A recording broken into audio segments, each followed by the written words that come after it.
Chapter 1303. Arbor turned around and smacked a pouncing zombie on the head. Her gaze suddenly swept toward the sky. "Be careful." Whoosh. Suddenly, an ugly corpse puppet with a burly body and a face that had completely rotted away appeared in the air. Its true appearance could not be seen. Most importantly, it was floating in the air like a level 7 mystic cultivator, and above, and could fly for a short period of time. Everyone's expression shifted as they stared at this zombie.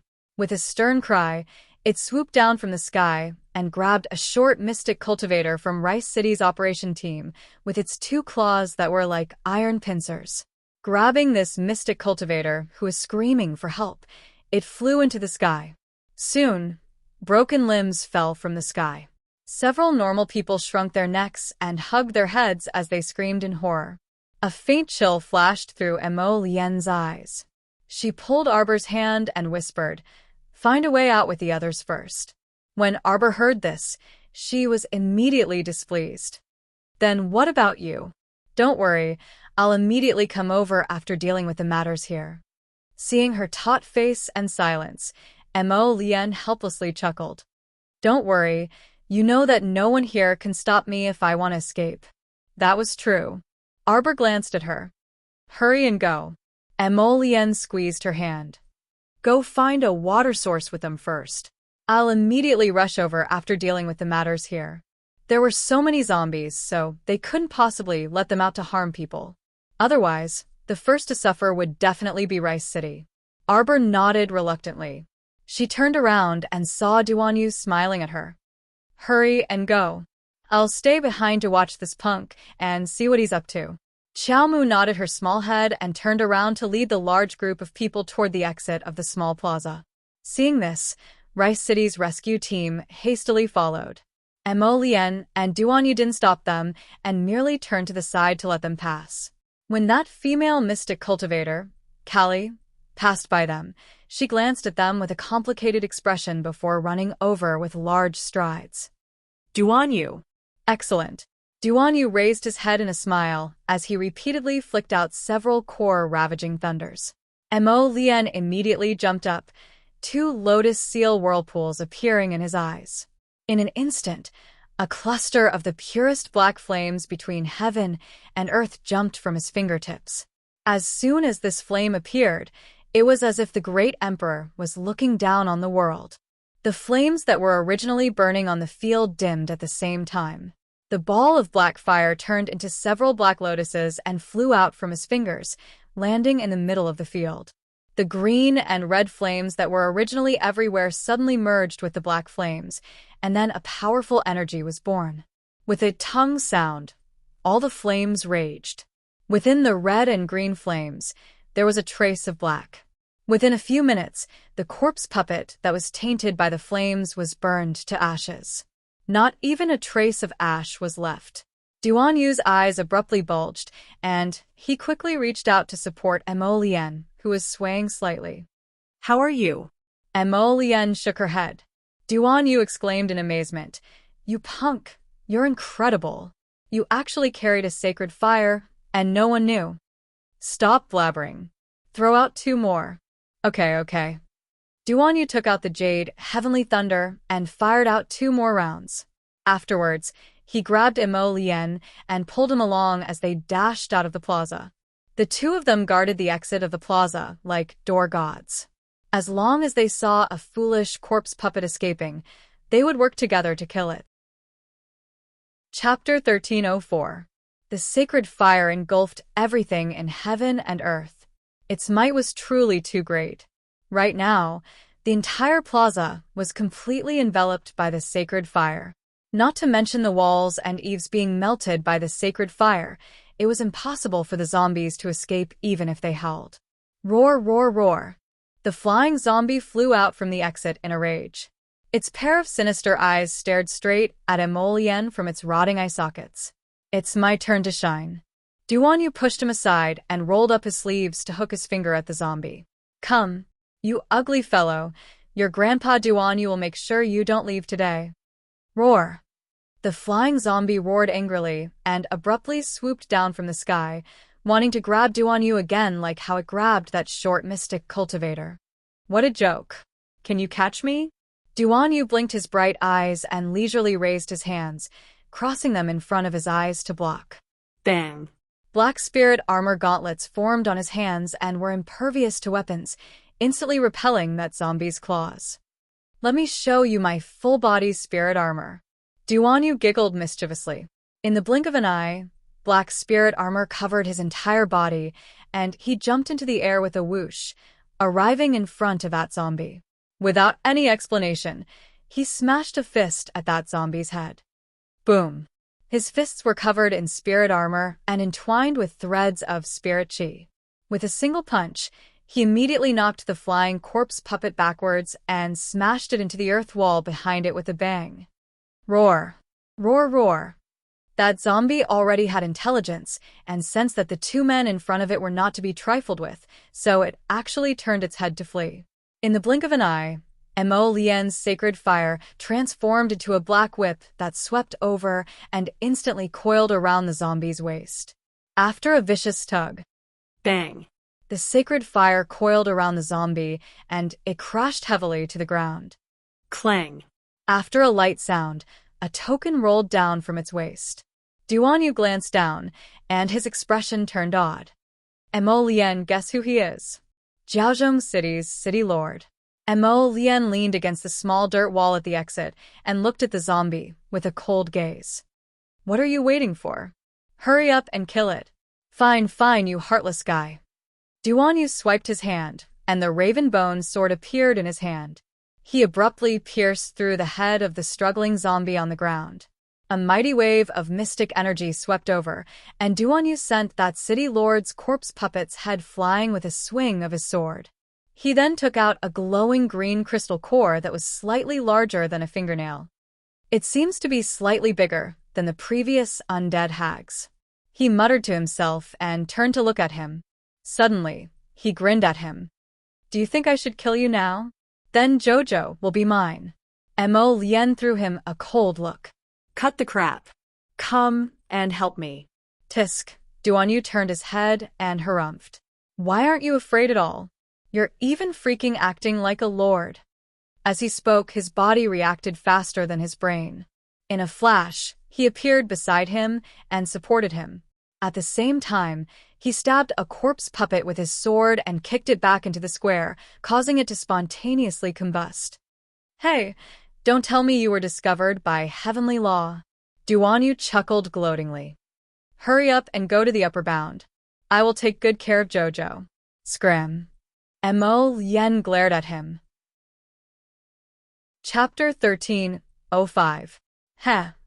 Duan cast him a sidelong glance and firmly grasped his wrist. When he saw Duan's body tilting, he teasingly called out, Hey, don't fall. However, he still propped up his slender body and rolled his eyes. I'm telling you, I'm not interested in men. Thanks, but I'm also not the slightest bit interested in you. Mo Lian rolled her eyes at him. Haha. Duan giggled. Fine, fine, then I'll tell you. You better not provoke me right now. My mind is in a fierce struggle right now.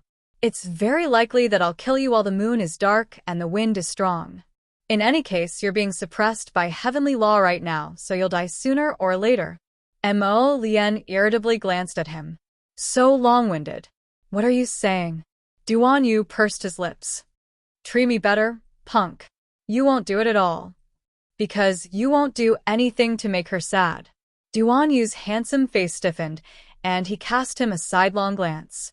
However, his gaze just so happened to meet Mo Lian's. Seeing his clear and penetrating gaze, she harumphed in displeasure. Mo Lian impatiently placed her hand on his shoulder, placing all her weight on him. Hurry and take me away. Thump. A loud knock landed on Mo Lian's head, and the latter looked at Duan, that punk, in bewilderment. Duan was inwardly pleased, but his face remained taut as he rudely warned, Punk, watch yourself. I might freaking not be able to kill you, but I can beat you up. How about it? Are you scared now? Duan grinned as he dragged Mo Lian's body, half propping, half dragging her out. I'm not scared of you, you idiot. The two of them hadn't walked far while supporting each other when a series of explosions sounded in the small plaza. Duan Yu's footsteps paused as he supported Mo Lien, and he turned his head to look. He saw that the plaza had been sealed off by a raging inferno and thick smoke. Not to mention a zombie, even a ghost would not be able to escape. My month's section break. Arbor tilted his head and jumped up to look at the small square in the distance. He pursed his lips and didn't say anything. Don't worry, little junior sister. With those two fellows together, you can't find anyone in the entire Seacombe planet who can make things difficult for them. It'll be fine. Situ comforted her with a smile. Then why aren't you here yet? The little fellow turned his head and glanced at senior brother Situ.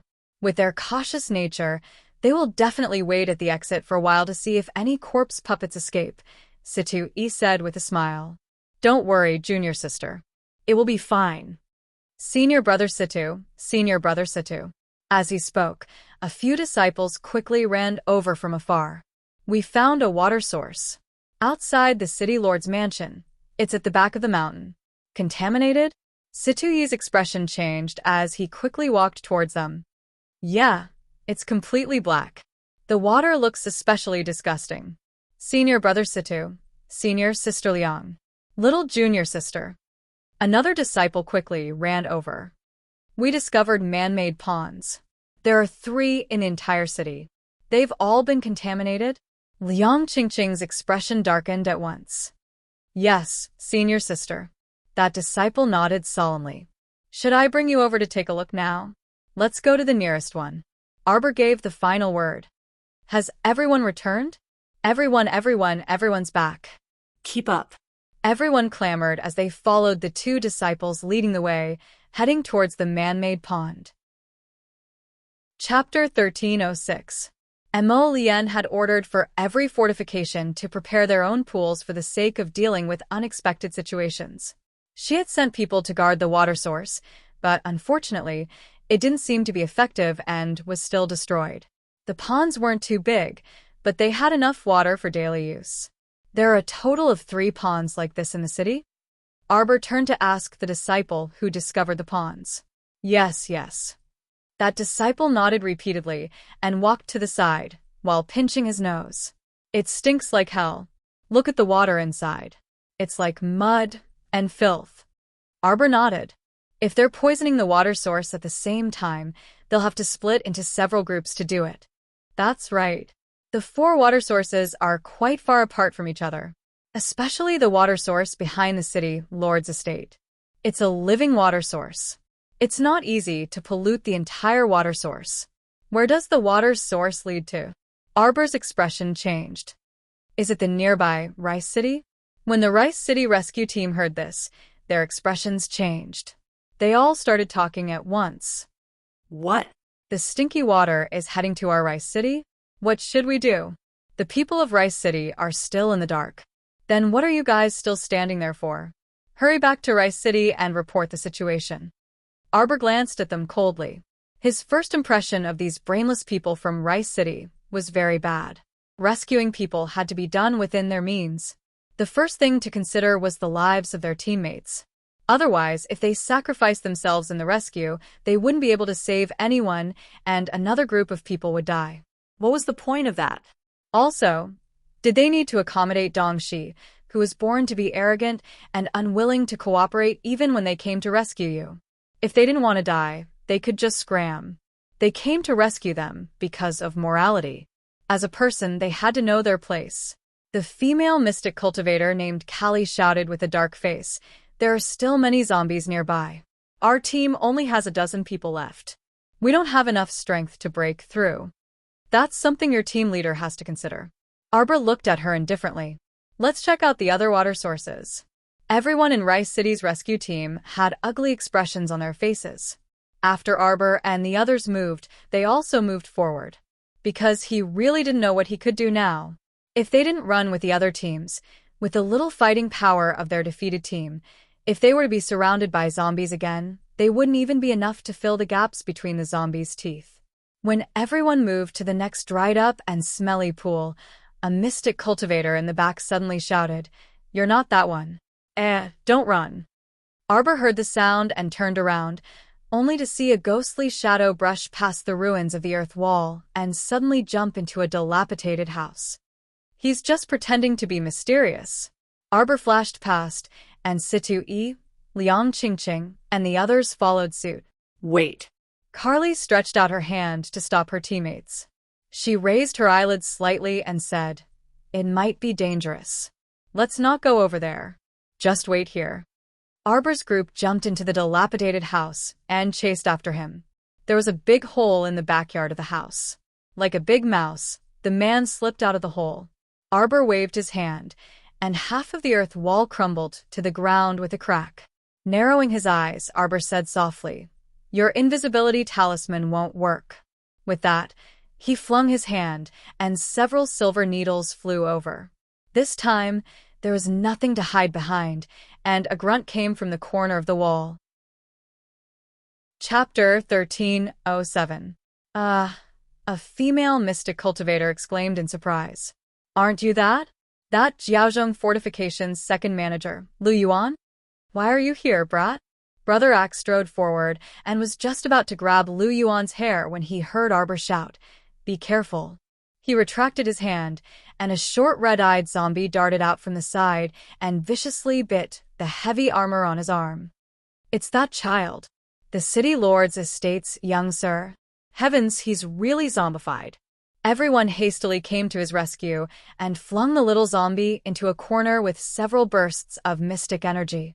"Come back," Xiaomu reprimanded with widened eyes. Brother Axe looked down at his heavy armor and exhaled before turning back to smile foolishly at Arbor.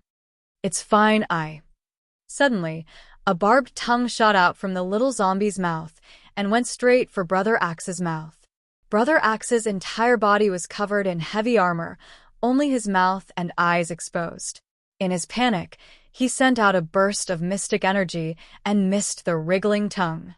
He could only watch as the barbed tongue wriggled toward his mouth. Brother Axe's scalp tingled, and he raised his broad axe with a roar. The little zombie was truly too fast. This happened in the blink of an eye. Arbor abruptly threw an icicle at the long wriggling tongue, instantly severing a small portion of it at the waist. Sitting in a corner, Lu Yuan's eyes flashed gloomily when he saw this. He grabbed a thick rope and was about to climb into the hole in the wall. Unexpectedly, the tongue that had fallen to the ground suddenly leaped up and flew into Lu Yuan's slightly open mouth as if it had grown eyes. Lu Yuan didn't expect this at all. The barbed tongue was already stuck in his throat, causing his eyes to bulge out of their sockets in shock and terror. He was still holding a thick rope in his hand, and the other end of the rope was tightly bound to the little zombie. The frightened Axe brother hurriedly returned to his team and nodded gratefully at Arbor. "Thank you." The female mystic cultivator at the side pursed her lips and said in astonishment, "Look, he's still holding on to that little zombie. Could it be that he thinks he can control this corpse puppet? He probably came back to look for supplies." Arbor coldly glanced at Lu Yuan, who was slumped in the corner. "I just didn't expect to go for wool and come home shorn." "That's right." Eldest young Sir Qin nodded. "It must be that the city lord's estate's youngest young sir knows where the supplies are. This Lu Yuan saw that we were here to exterminate the zombies, so he had the idea of bringing the city lord's son back to secretly search for supplies. I didn't expect to lose my life here." Situ-E shook his head. With a wave of his sword, he chopped off Lu Yuan's head. On the other side, 3 great mystic cultivators fixed the little zombie in place with mystic energy. Looking at its scarlet eyes filled with hatred, they shook their heads and said, "Do we need to leave it behind to find supplies?" Arbor pursed her lips and shook her head. Eldest young Sir Qin immediately swiped his fan with his hand, and a powerful mystic energy directly penetrated the little zombie's head with it. "Look around.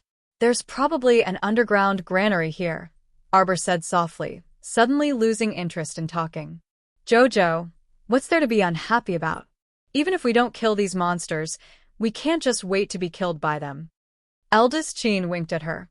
Suddenly, an eagle cry sounded. #continuing at night. Chapter 1308.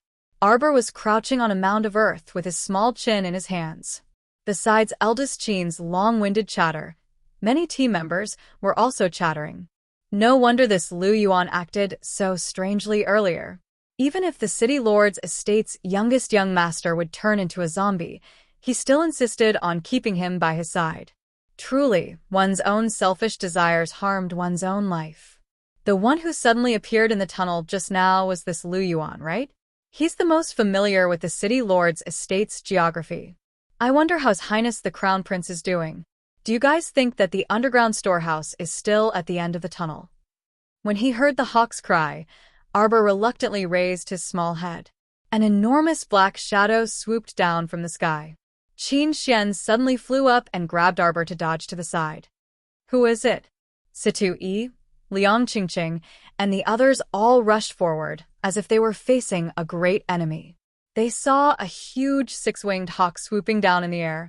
After missing its attack, a cold glint appeared in the hawk's eyes, and with a cry, it once again swooped down in Arbor's direction. An enormous force sent several great mystic cultivators nearby flying.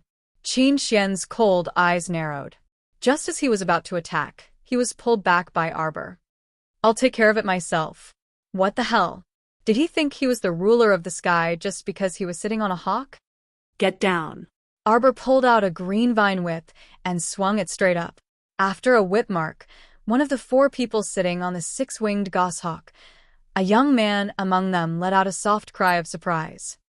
Catch her! Guan Ying shouted harshly. With a flick of her finger, she flung out an iron chain and knocked away Arbor's green vine whip. The 6-winged goshawk suddenly soared high into the sky and flung away the several great mystic cultivators who were pouncing over with its open wings. It swooped down from the sky at an extremely fast speed, and its claws were about to grab Arbor's shoulder. Qinghuan rushed over from the distance and swatted away the hawk's claws. Its sharp claws were like blades, directly tearing a hole in the hawk's claw. The eagle let out a shrill cry. Arbor looked coldly at the people on the eagle's back. She saw her old acquaintances at a glance. Big brother next door, Fan Chioha. You're here to die, Arbor said coldly. The huge commotion made Carly and the others rush over like a swarm of bees. When they saw the green one and the 6-winged goshawk whose huge wings covered the sky, everyone's eyes were filled with astonishment. Pa! With a whipping sound, the green vine whip condensed from spiritual energy scraped a deep white mark on the ground. Since you're here, then stay here for me.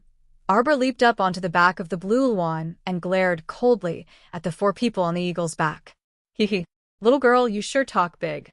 Guan Ying stood on the eagle's back with her arms crossed, her ample bosom almost overflowing. Old girl, you sure talk big, Arbor said with a straight face, but the words that came out of her mouth made Guan Ying's face contort in anger. Bitch, what? What the hell is an old girl? The tense atmosphere almost went astray in an instant. Situ Yi and the others painfully held back their laughter, their expressions somewhat contorted. Enough nonsense, Guan Ying shouted angrily. Bring it on. I'd like to see how capable a damn girl like you is. Chapter 1309. You're the one who's been talking nonsense. Arbor had the attitude of wanting to piss people off. She said this and tapped the back of Blue Luan with the tip of her foot. He flew into the air and threw out 18 sparkling and translucent hexagonal snowflakes. When the snowflakes flew in front of the 6-winged goshawk, they instantly exploded. A huge amount of spiritual energy overflowed in an instant and almost flipped the 4 people on the goshawk's back off. The old man, who had been resting with his eyes closed, was consecrated Zhao. He abruptly opened his sharp old eyes, which were filled with disbelief as he coldly glared at Xiao Mu. Shuailing. The little girl in front of him was a weakling from the lower star region. Not only could she control the water spirit, but she could also control it so skillfully. She could condense water into ice and turn ice into snow. This ability to control the water spirit was probably only possessed by great spiritual masters. They might not even have the talent to be able to change between the various states of spirit water at any time. This girl couldn't be someone from an ordinary small family in the lower star region. Who are you? What answered the old man was Arbor's vine whip. Ask on your way to the underworld. Xiao Mu narrowed her eyes, and she swiftly swiped open the void, pulling out a ferrule. She instantly imbued the ferrule with spiritual energy, and it carried a lush green light as it swatted at the six-winged goshawk's head. The crowd below shuddered one after another. Savage. Too savage. This was their little crown princess. The little crown princess who cared for her teammates so much along the way. Once they became her enemy, she wouldn't even bother to talk nonsense with them. She would just attack. Would Spirit. The old man's eyelids twitched wildly.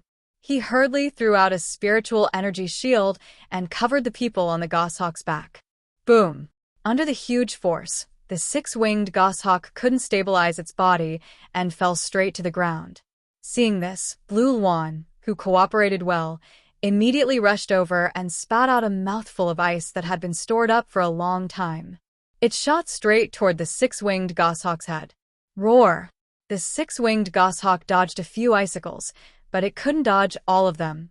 The Blue Luan's combat power was not something that a small goshawk like it could resist, although the goshawk's combat power was indeed not bad. However, as the saying goes, comparisons are odious. The six-winged goshawk was, after all, just a high-level mystical beast. It had no chance of winning against a spirit beast, let alone a divine bird like Qingluan. The six-winged goshawk was pierced through its head and wings by two icicles and fell straight to the ground.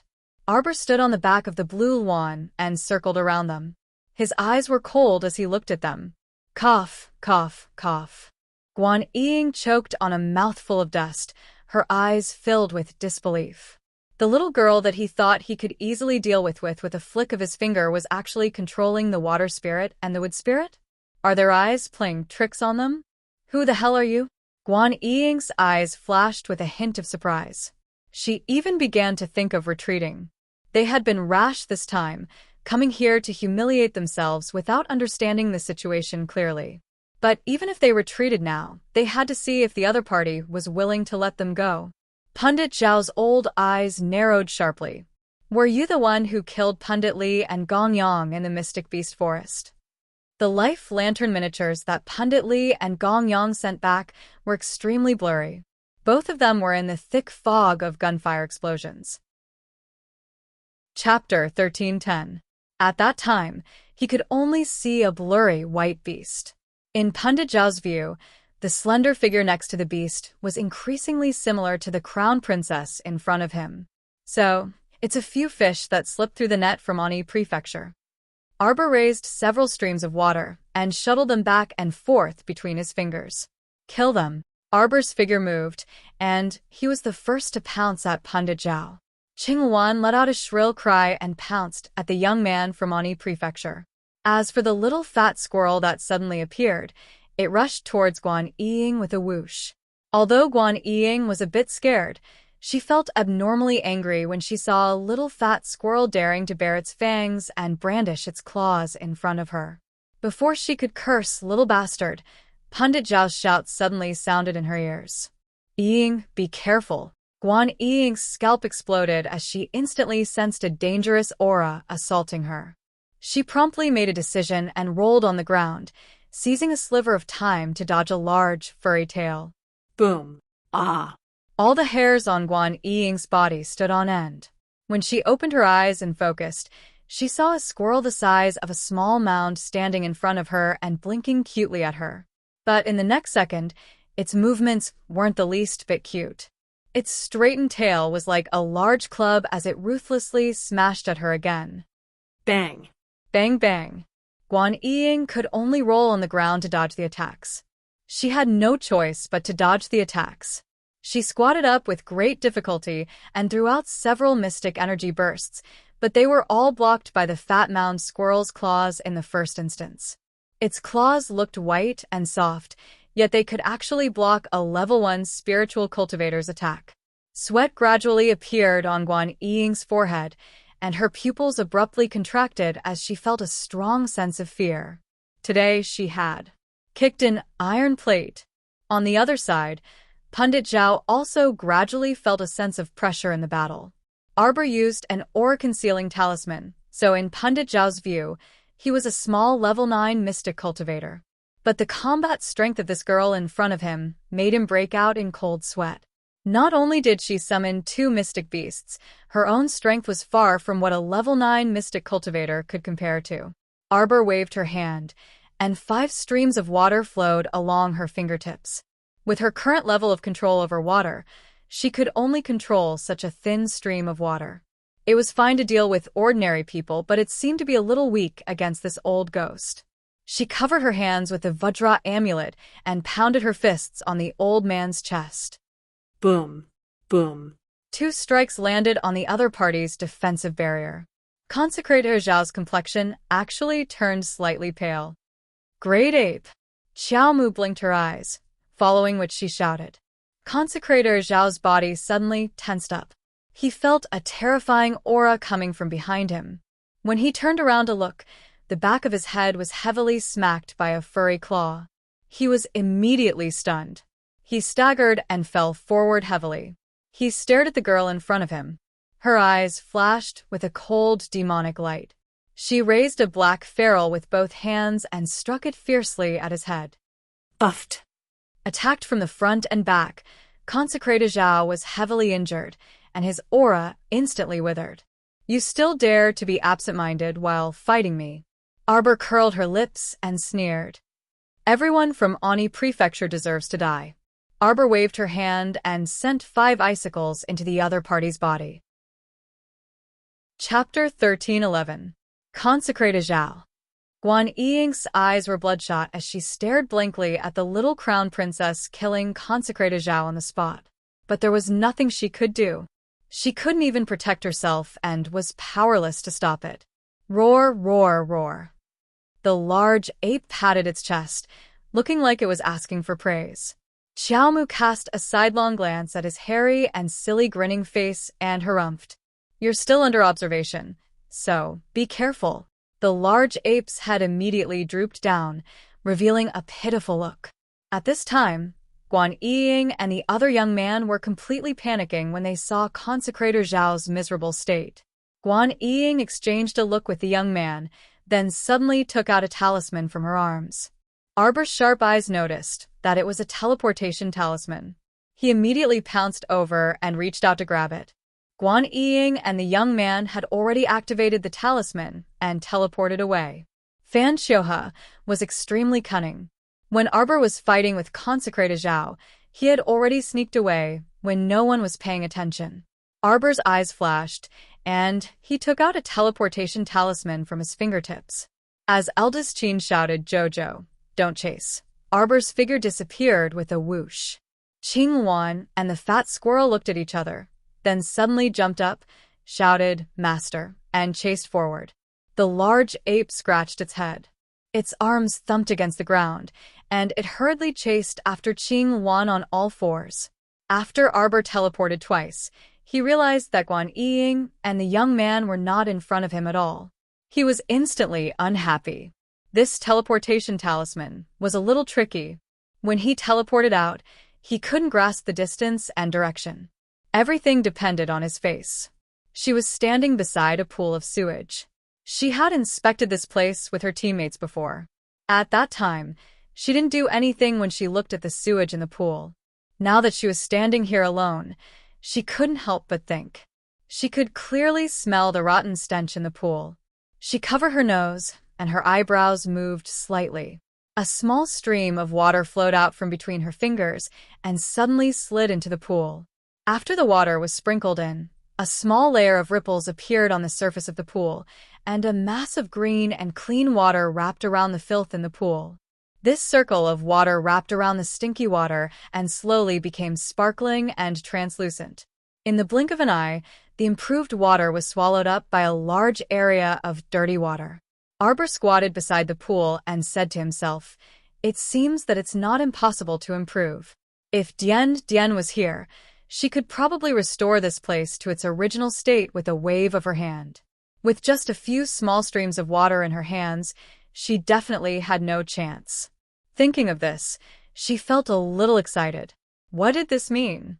In this life, She and all the people around her would no longer suffer the pain of having no water to drink from the polluted water source. She had the holy water in her hands, so this kind of situation did not exist. Arbor took a deep breath. Just as he was about to stand up, he suddenly felt a chill on his back. It was accompanied by a strong murderous aura. Alarm bells suddenly rang in his mind. A heavy and strong mental power attack rushed toward her conscious. The speed was very fast. The 12 jade slips transformed from the golden talisman jade tome immediately rotated and wrapped around each other, forming a protective shield that blocked this attack without hesitation.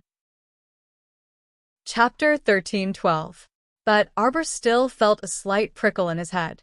A person's figure swayed by the pool, subconsciously reaching out to support his forehead. When he opened his eyes and looked not far away, his eyes had already condensed into ice, containing a cold, sharp killing intent. Huh. The person who came couldn't help but sound puzzled when his attack didn't damage the opponent's spiritual consciousness. The little girl is a bit strange. The person who spoke had an old face comparable to a monkey's. His cheeks were puffed up high, revealing a trace of excitement when he saw his prey. Arbor slightly wrinkled his brows, unhurriedly waving a mystic guiding talisman formation beside him. Damn it, old monkey. Why aren't you making a move? This little girl is indeed a great talisman master. Be careful. She's just a talisman master. Isn't it easy for me to capture her? The shrewd monkey man called Old Monkey stuck out his tongue and licked his lips, a lustful look on his face. He stared at Arbor and said, "The little girl is born with delicate skin and tender flesh. She's actually a rare beauty in this world." Old Monkey suddenly dodged to the side, dodging a string of poison darts that flew out from Arbor's hand. A stinky mouth can't spit out ivory. Arbor coldly snorted. You just used a spiritual attack on me. Hee hee, the little girl understands spiritual attacks. It's indeed a bit strange. Although Old Monkey's eyes carried a lustful smile, his expression was extremely vigilant, guarding against Arbor's attack. Now it's my turn to make a move. Arbor sneered and said, "It's impolite not to reciprocate." She stimulated her spiritual consciousness, instantly penetrating the opponent's consciousness, catching him off guard and giving him a fierce blow. Old Monkey, who was already on guard, didn't expect this girl to also use a spiritual attack. In an instant, he was hit head-on. He roared on the spot, his body heavily falling backwards. Old Monkey, that companion hiding in the dark, couldn't hold it in any longer and jumped out with a furious roar. He struck out a heavy gust of wind directly at Xiao Mu. Boom! That heavy, profound energy heavily pounced on the large cauldron that Arbor had suddenly withdrawn and placed in front of him. The 9 stars mirroring the moon cauldron helped her block this fierce attack.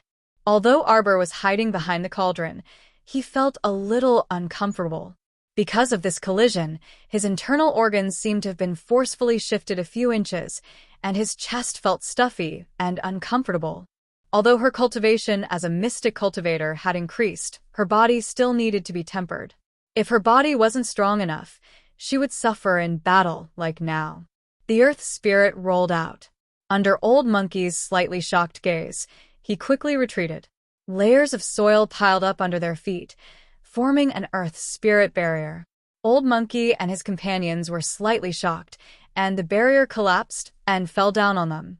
The two of them roared again and again, jumping back and forth in the gray layer of the falling soil. They saw Arbor turn around and run. Old Monkey shouted, "Chase after them." He took the lead and rushed out. "You aren't from Ani Prefecture." Arbor instantly released a water spirit barrier behind her. In an instant, the force from Old Monkey and the other person heavily landed on her back, pushing her forward several meters. Xiao Mu twisted her body in midair and agilely leaped a large step forward. She suddenly took out the 9 stars mirroring the moon cauldron again and blocked the 2 attacks coming from the front. Chapter 13:13. Arbor fled because she sensed more than 10 auras of varying strength attacking her. This meant that Old Monkey's companions were chasing after her. She would not foolishly stay in the same spot and wait for them to gang up on her. What kind of joke was this? Although she did not know who these people were, Arbor had some speculations in her heart. Old Monkey's companions chased after her quickly and leaped up. A palm wind mixed with thick mystic energy attacked Arbor's back again. Whoosh! Whoosh! 2 teleportation talismans were used, and Arbor's figure instantly moved to 1,000 meters away. Damned brat, she has talismans on her. Quickly capture her. More than 10 people rushed out from the dark and surrounded Arbor, intending to force her into the encirclement. Arbor had been attacked by Old Monkey's mental energy at the beginning and felt a slight pain in her head. After that, the attacks from those people were still manageable for her. It was just that Old Monkey had more companions now, which was not a good thing for her. If she was really captured by them in the encirclement, she would definitely be beaten up by them. She was a little speechless. If she had known earlier, she would not have teleported. Or if she had brought Qing Wan and the others with her. At least she had a helper now. Impulse was the devil. The teleportation talisman was not reliable. If the teleportation talisman could speak, it would definitely complain that she was not reliable. It was not like she did not know its settings. Now that she had teleported so many times, she herself did not know where she had teleported to. What was hateful was that Old Monkey. After being attacked by her mental energy, he still dared to use his spiritual consciousness to lock onto her. No matter where she teleported to, he was like a damned fly, immediately buzzing towards her. Ha! She wanted to see how long this Old Monkey's spiritual consciousness could lock onto her. Anyway, she had a lot of talismans. I'll teleport, I'll teleport. I'll teleport, teleport, teleport. If one looked down from the sky now, they would find that this little fellow was very funny. She was holding a bunch of talismans and teleporting around the city lord's residence. That figure was like a ray of light, appearing in the east with a whoosh, and then in the north with a whoosh. In the end, she accidentally teleported in front of the dumbfounded Old Monkey. When Old Monkey discovered that the little girl was right in front of its eyes with its spiritual sense, it couldn't react in time and struck out with its palm. The little girl suddenly teleported away again. Chow chow. Eldest Qin and the others were also searching for Qiao Mu's whereabouts. He happened to see her little body flash and disappear. She was really a troublesome girl. Damn it! Old Monkey and the others were enraged. More than a dozen people were chasing a little girl who was a level 9 mystic cultivator, yet they freaking spent so much effort. It was simply infuriating. Old Monkey and the others were enraged, and they released their Xian beasts one after another. Old Monkey took a step forward and sat on the big black dog. He hissed forward. His spiritual sense was running out. If he couldn't find that damned little girl before the deadline, he wouldn't be able to lock her down. Not being able to lock her down meant that it would be even harder to find her. This damned girl was like a slippery loach, going east and going west. It was simply infuriating. I'm here.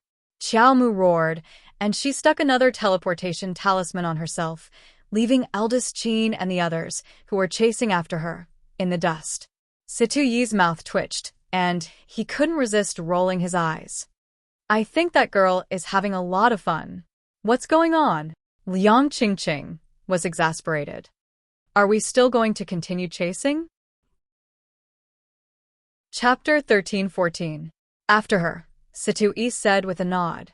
There was a group of people with unknown intentions chasing after Jojo, so they naturally couldn't leave her alone.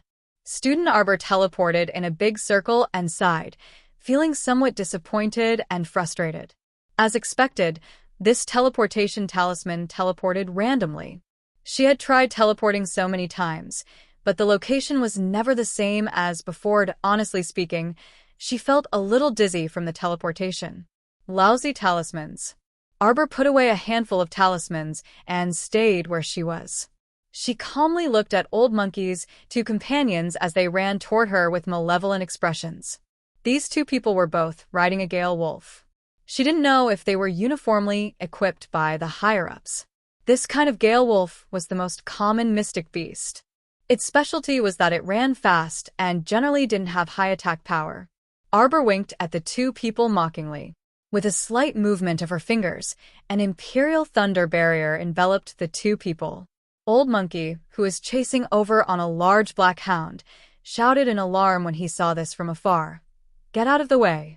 But it was already too late. The Imperial Thunder Barrier enveloped the two people's figures and immediately activated a series of crackling thunder and lightning. The well-shaped lightning cut the two people into small pieces in a matter of minutes. Arbor expressionlessly stood outside the Imperial Thunder Barrier and shook her head. "It's quite disgusting. You're the one who fucking made it disgusting." Old Monkey's eyes were brimming with intertwining fury, and he roared, "Go!" The remaining dozen or so people of unknown origins all mounted gale wolves and rushed toward Arbor at an extremely fast speed. A trace of viciousness faintly appeared in Arbor's eyes. When those people were only a meter away from her, she suddenly leaped up and flashed slightly in midair. Two profound armaments appeared in her left and right hands. "Damn girl, you have a lot of good stuff in your hands." Old Monkey sneered and firmly locked onto her with his spiritual perception. "But it's a reckless waste of natural resources in your hands. You're just a minor level 9 mystic cultivator, so you have no use for them at all." Boom. Boom. What? Old Monkey and the others quickly lay down on the ground, but there were still two people who were close to Arbor. They were directly sent flying by the power of the profound artifact's self-explosion. They landed on the ground and spat out 2 mouthfuls of blood. She actually, Old Monkey and the others were so angry that they were trembling. This wretched lass who was recklessly wasting God's gift had actually casually caused the profound armament to self-explode. It was obvious how precious each of these profound armaments were. How many people spent their entire lives chasing after a profound armament, but they could not get it? And she actually used it as a joke. Was this something a human could do? He was even richer than the nouveau riche. While Old Monkey and the others were dumbfounded, Arbor waved his hand, and the translucent shadow of the defensive thunder barrier enveloped the other two. This time, Arbor didn't immediately open the defensive thunder barrier to attack. Instead, he sent down a ferocious spiritual sense, which directly rushed into the two's consciousness and began to seize their inner worlds. Ah, ah. 2 cries of different pitches came from inside the defensive thunder barrier. Old Monkey came back to his senses in shock and hastily said furiously, "Attack! Attack! Focus fire! Kill this wretched lass for me." This wretched lass was too arrogant. Her entire body was filled with treasures. It simply couldn't make people angrier. At this time, a dense oppressive aura exploded from Arbor's body. All the beasts felt this oppressive aura, and those gale wolves trembled as they lay down on the ground. Even the large black dog under Old Monkey's, but also curled up like a kitten after struggling twice. Chapter 13-15. Previously, it was precisely because of the interweaving of the 2 sacred beast auras. That was why Pundit Zhao and the other 2 didn't dare to release their mystic beasts when fighting Arbor. Because they felt that it was useless to release them and that they would only be suppressed in vain. At that time, if their mystic beasts were the first to be injured, the unlucky ones would be their masters who would suffer a backlash. This situation was extremely bad. And now, Old Monkey and the others felt a sense of danger pouncing on them. Their mystic beasts were suppressed by the other party's sacred beast aura to the point that they couldn't move. This caused Old Monkey to be both terrified and angry out of humiliation. It was also their fault for not making things clear before. They always thought that dealing with a little girl from the lower realm with no background would be a very easy matter. Damn it, they didn't expect that this damned girl would have so many treasures on her. No wonder the higher-ups valued her so much and gave a death order to deal with her as soon as possible. If she was allowed to develop in this state, no one could predict how far she would grow in the end. Old Monkey closed his eyes and coldly shouted, "Everyone move aside." His eyes narrowed slightly, and an invisible force condensed in his conscious, like a whirling storm. He didn't believe that he couldn't deal with the damned girl in front of him with his level 2 spiritual sense. That's right, he was a great spiritual master suppressed to level 15 Mystic Realm, and Old Monkey's spiritual sense had just entered the level 2 realm 2 days ago. Among all the people who came with him, his spiritual sense was extremely high, which was extremely rare. The damned girl in front of him was merely a level 9 mystic cultivator. She relied on the numerous treasures on her to be so impudent in front of them for so long. Now, he wanted to destroy her conscience with one strike and turn her into a fool for the rest of her life. This way, he would complete the mission assigned by the higher-ups. Completely destroy Arbor. Old Monkey was slightly excited at the thought of the bountiful reward. Be careful, Old Monkey, his partner reminded. He kept feeling that the girl in front of him was rather strange. They had so many spiritual realm experts chasing a level 9 mystic realm girl, but they actually spent so much fucking effort and couldn't do anything to her after so long. It could be seen that this person was extremely strange. Old Monkey kicked the big black dog under it. Unfortunately, that black dog had already been firmly suppressed by the phoenix egg's might and didn't dare to move recklessly. It lowered its head and hugged itself. Old Monkey got angry when he saw this. He kicked the big black dog's stomach and snorted. Useless thing. Subsequently, he simply gave up on that black dog and leaped towards Xiao Mu himself. He just didn't believe that this damned girl would be able to block the full force of his spiritual sense attack. Old Monkey concluded that his spiritual sense attack was ineffective against Arbor because it was just a probing attack and didn't go all out. Just like now, as long as he used all his strength, he would definitely be able to take down that damned girl. Viciousness shot out of Old Monkey's eyes, and he launched a spiritual conscious attack at Xiao Mu's conscious, without warning. This time, Xiao Mu had made preparations beforehand. At the same time that she activated her defensive barrier, she had also condensed a spiritual conscious in her conscious. They were just waiting for that guy to walk right into their trap. The moment Old Monkey's spiritual sense rushed in, it was intercepted by the golden talisman Jade Tome without any surprise. Arbor took advantage of the situation and directly launched a spiritual sense attack. It ruthlessly tore apart and penetrated Old Monkey's spiritual sense, and all of it was sent flying back. Chapter 13:16. This wave of counterattack came swiftly and ruthlessly, directly charging back into the depths of Old Monkey's conscious. Old Monkey had no time to defend against this spiritual sense attack at all. It was as if a sharp blade had pierced into the depths of his consciousness, tearing a wide crack in it. Old Monkey only had time to let out a blood-curdling scream before his eyes rolled back.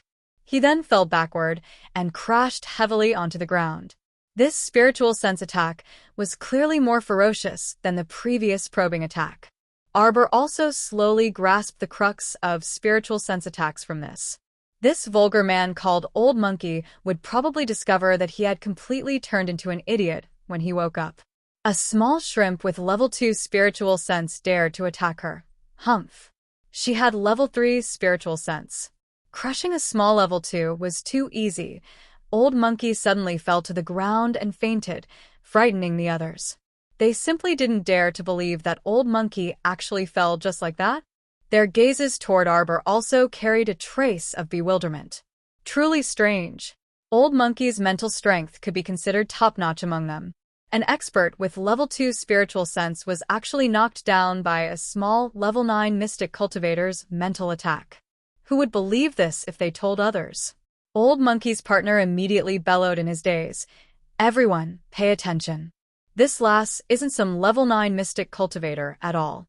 This bunch of slow-witted fellows finally realized that something was amiss. A small level 9 mystic cultivator could knock down a proper spiritual cultivator with her spiritual sense? How was this possible? It was very obvious that the other party was relying on some kind of spiritual item or treasure to conceal her strength in front of them. A bunch of trash. I sense so many of you, but you can't even deal with a little lass. A sinister voice carrying an endless chill assaulted them. Arbor's pupils contracted slightly, and she abruptly turned her head. Her entire body burst forth with faint water spiritual energy, and a water spiritual barrier instantly enveloped her entire body. Following that sinister voice, water power surged toward her like a monstrous wave. Bang! The little guy slid in his water spirit barrier, and his little hands and feet rolled in the water spirit barrier. Then, he was sent flying by the force of the incoming person that Old Monkey's companions, who had suffered a setback earlier, saw their boss send that damned girl flying as soon as he made a move. Their morale was immediately boosted. They waved their arms and shouted, "Brother Two is mighty! Brother Two is mighty!" Boom.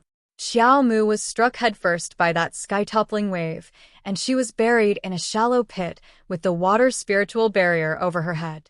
Damn it! This person actually sent her flying. Was there any justice in this world? Although she wasn't injured, she had been sent flying. She had been sent flying. A level 6 spiritual water guy was actually able to control such a huge amount of water mist. As for her, she only had 5 thin streams of water. She had completely lost her face. This was the difference between them. Putting aside the fact that holy water could crush all spiritual water below level 9 spiritual water, it was very obvious that the other party's thigh was thicker than hers. Even if the level of the spiritual water he used was worlds apart from hers, it was too bad that the other party was stronger in actual combat. Arbor adjusted her state of mind and immediately flipped out of the pit. She looked at that person with a stoic face. The person called Brother Two was an old man in his 60s. Half of his face was dark as he coldly glanced over. Chapter 13-17. From the looks of it, he was holding his head high and looking down on everything with disdain. It was truly impressive. Again, Arbor moved its little arms and legs inside the water spirit barrier and charged toward Brother Two with a whoosh.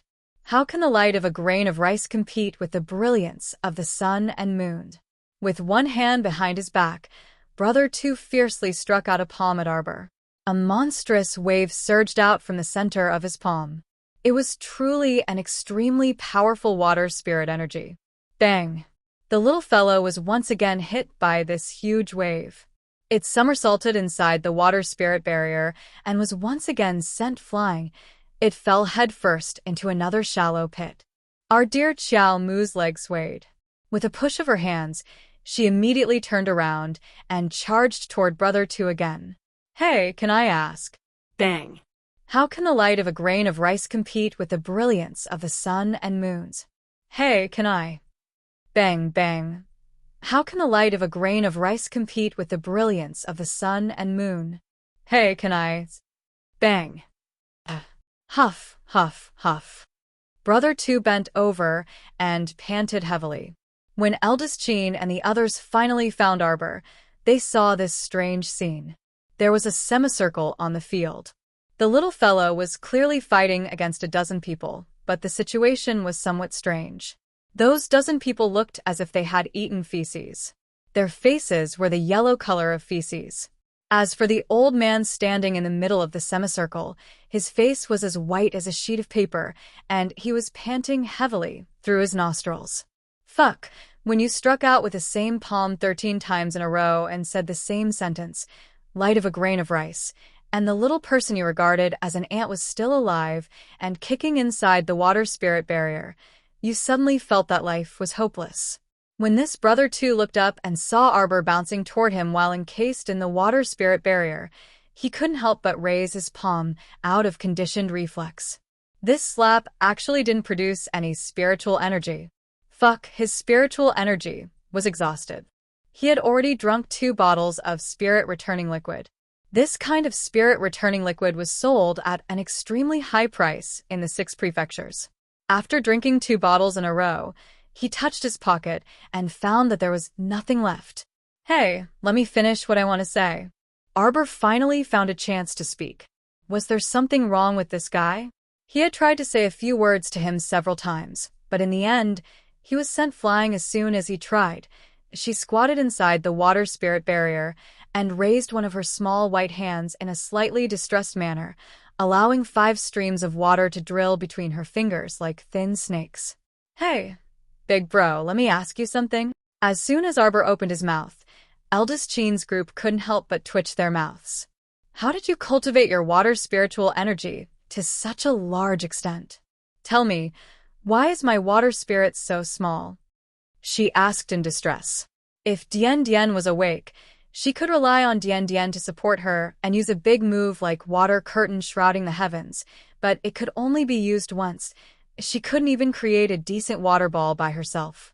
Controlling the earth spirit and wood spirit was slightly better. At least when the earth spirit was flipped over, it could form a shallow layer of soil. The wood spirit, on the other hand, was more adept at controlling it. The use of the vine whip had basically reached the point of perfection. Could it be that she had disliked little water before, so her control wasn't very good now? Arbor muttered in his heart and thought suspiciously. Brother too, but I don't want to discuss the water spirit with you. On the side, eldest Chin couldn't help but burst out laughing after holding back for a while. Chapter 1318. Arbor blinked at the dark-faced big brother through the water spirit barrier. Why is it so small? She seemed to be talking to herself, but also seemed to be in a hurry to find the big brother to clear her doubts. She couldn't help but shake her little hand. The water shuttled back and forth around her fingers, but it didn't fall to the ground. Such fine control of the water spirit. She's still not satisfied. It looked like Brother 2 was about to spit out a mouthful of blood. Eldest Chin couldn't help but laugh out loud first. Jojo, you haven't stepped into the spirit realm yet. He couldn't help but want to remind this strange little fellow. Strictly speaking, you're not a spirit master. The water spirit energy you're using is all due to good fortune. When Arbor heard this, she immediately wilted. Oh, she forgot about this. Brother 2 already had thoughts of retreating. He felt that the current situation was very unfavorable for them. He gave a look to the person beside him, and the group was about to retreat.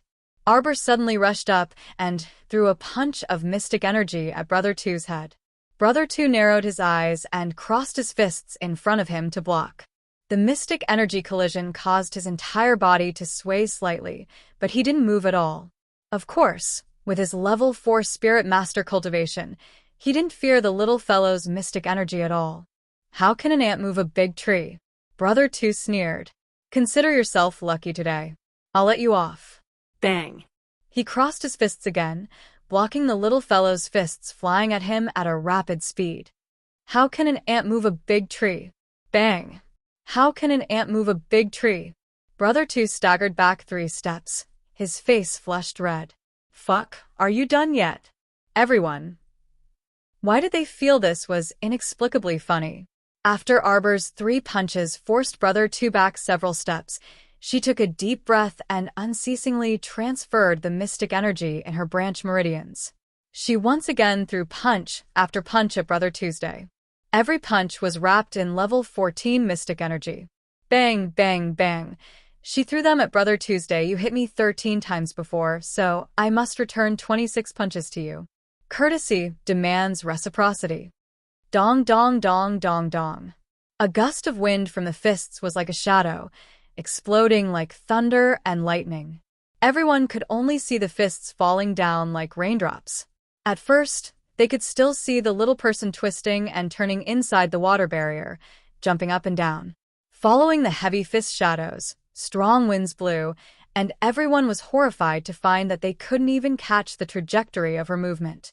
This guy seemed to be dancing a funny dance, but in fact, he was constantly punching and stepping, dodging and punching again. His speed was so fast that it made everyone present speechless. After a flurry of punches, no one could even tell if she had actually landed 26 punches or not. She swayed and took a few steps back. She made a gesture of gathering her chi and her dantian and pressing her hand down. She puffed up her cheeks and exhaled. Suddenly, she raised her chin and scolded, "How can the light of a firefly compete with the splendor of the sun and moon?" Everyone was speechless. Pooh. It was unknown who suddenly burst out laughing, but this laughter uncontrollably spread to the entire 100-man team. Why do I find this kid so funny? When they took a closer look, they couldn't help but be a little shocked while amused. That unlucky brother, too, was actually beaten into a pit by the little fellow's 26 punches. He laid there stiffly and couldn't move for a long time. Chapter 1319. Even Brother 2 himself couldn't understand. He was clearly such a strong level 4 spiritual master, so how could he be beaten into a pit by a mystic cultivator girl? No matter how he thought about it, it didn't seem possible. Unless this girl had consumed some spirit medicine beforehand. When normal people used 100% mystic energy to punch a few times, they would feel that their mystic energy was greatly depleted. Conservatively speaking, shouldn't they use it sparingly? But this girl? She punched 26 consecutive times. It didn't seem like it was just that. Brother Two himself didn't even count how many times this girl had punched him. Every punch used 100% of his profound energy. Just where did this demon come from? Wouldn't Mystic Realm be depleted after using up so much mystic energy? Who would dare to expend their Mystic Realm like this? Weren't they afraid that their Mystic Realm would crack and their Mystic Meridians would be damaged, which would affect their future cultivation? He could now understand Old Monkey's feelings back then. It wasn't that Old Monkey didn't want to kill this girl, right? It was just that he didn't have the strength, just like how he was right now. He released his spirit beast, Fire Spirit Sparrow. The moment it appeared, it was restrained by the mysterious holy beast pressure on the girl's body. Right now, it only dared to crouch in a corner and tremble. How could it have any thoughts of fighting? This girl exuded a strange aura from head to toe, and she looked very evil. None of Old Monkey's companions could laugh at this time. They stared blankly as the girl lifted Brother Two out of the pit and tightly clasped his neck with her fingers. Let me ask you something. Cough. Brother Two only felt that his throat was very dry and his arms drooped weakly. He felt that his arms were already crippled from continuously blocking the girl's punches just now. Where is Fan Shoha? The girl's voice sounded crisp, but even so, it still gave people an inexplicable chill. Where is Fan Shoha? She forced these words out from between her teeth. Every word made people feel a bone-piercing chill from the depths of their bones. Fan Shoha? Cough, cough, cough. Brother Two shook his head, but in the next second, he felt a sharp pain from one of his arms. The girl twisted his left arm without a trace of pity in her eyes. She continued to ask icily, "Where did you hide Fan Shoha?" "I really didn't hide him. He is Fan. Ugh. Before Brother Two could finish his sentence, an arrow shot from the sky and pierced his back. His eyes were wide open, and his face was filled with disbelief. Just like that, he fell face first into the deep pit. Xiao Mu felt her hair stand on end, and she abruptly turned her head away. Eldest Qin's terrified cry of "Jojo, be careful," reached his ears. Arbor instantly felt his body lighten. His small body that was wrapped in a water spiritual barrier was instantly clamped by a pair of claws. With a whoosh, he was sent flying into the sky. At the same time, Mo Lien and Duan Yu, who had sensed the auras of Arbor and the others, swiftly moved over. When he saw the scene in front of him, his expression changed and he shouted, "Jojo!" The two people chased after her in bewilderment. They didn't even have time to greet Situ Yi and the rest before their figures swiftly flitted through the crowd one after the other, chasing after Xiao Mu in the direction that she had disappeared in. Xiao Mu's shoulder was grabbed by a black double-headed crow, and it flew higher and higher while carrying her. A pair of calves swayed back and forth inside the water spiritual barrier. Arbor's expression remained unchanged, but his eyes were solemn. There's still 3 more chapters. You don't have to wait for me, it's almost midnight. Chapter 1320. Flying at high altitudes didn't intimidate her at all. In any case, she had the protection of the water spirit barrier. No matter how high she flew, the astral winds couldn't rip her apart. At this moment, she could clearly see that a middle-aged woman with a black veil was sitting on the back of the two-headed crow. Fan Shoha was sitting on the woman's back, grinning at her. Arbor felt a slight stinging pain in her eyes, as though blood was seeping out. She seemed to have vaguely seen this middle-aged woman in her dreams. However, she couldn't remember who she was. That black veil of the same style and color was enough to prove that she was the woman who had appeared in the abandoned hut in the Mystic Beast Forest. It was this malicious middle-aged woman who had killed the poison-tailed butterfly she had sent to follow Fan Shoha. How annoying! Arbor's icy gaze swept over the woman and Fan Shoha behind her. She curled her lips at Fan Qiuhe, revealing a spurious sneer. It didn't look like a smile. Fan Qiuhe was alarmed. For some reason, he felt that the young lady in front of him didn't have this kind of facial paralysis when she smiled from the bottom of her heart. Whoosh whoosh. The two-headed crow let out a hoarse cry and flapped its wings, pulling Arbor along as it flew straight out of the city lord's manor. They flew all the way to a remote area of Jiaozhong base before dropping her down. In front of them was a dilapidated temple entrance. 2 or 3 corpses lay haphazardly on the ground, their faces unrecognizable. When Arbor landed beside them, these corpses suddenly moved, and they abruptly raised their rotting hands to grab Xiao Mu. Arbor dodged with a sway and didn't even look at them, even though these corpses were standing up shakily from the ground and gathering toward her as though they had smelled raw meat. Kiki. The middle-aged woman let out a distorted laugh. It didn't seem like her real voice, but rather like a voice that had been altered with drugs. "Young lady, you're so brave," the middle-aged woman said with a smile. "You're not the least bit frightened when facing me alone. As expected, you're quite something." Arbor shut herself in the water spirit barrier and let the corpse hags pounce on her and scratch her through the water spirit barrier. It was extremely funny. It was like looking at a piece of fat meat in front of his eyes. He could almost eat it with his mouth open, but in reality, he couldn't touch it at all. He could only stare anxiously. Arbor glanced at her. "You think you can torture me to death with these things?" After the series of battles just now, only a fool would not understand how strong she was. If this woman had mindlessly brought her here just to lock her up with the zombies, then she would look down on her. Because these little toys couldn't kill her at all. "I admit that you are very strong." The middle-aged woman narrowed her eyes and looked at her with a smile. "But this is far from enough. This world is far more vast than what you see. There are some people in this world you can't afford to offend." "Like you?" Arbor mocked. The middle-aged woman wasn't angered by her. Instead, she nodded. "Like me." Suddenly, a spiraling fire dragon appeared behind her. Its flying claws rose up, and the dragon's roar reverberated. She thought she would see Arbor's face reveal a look of horror.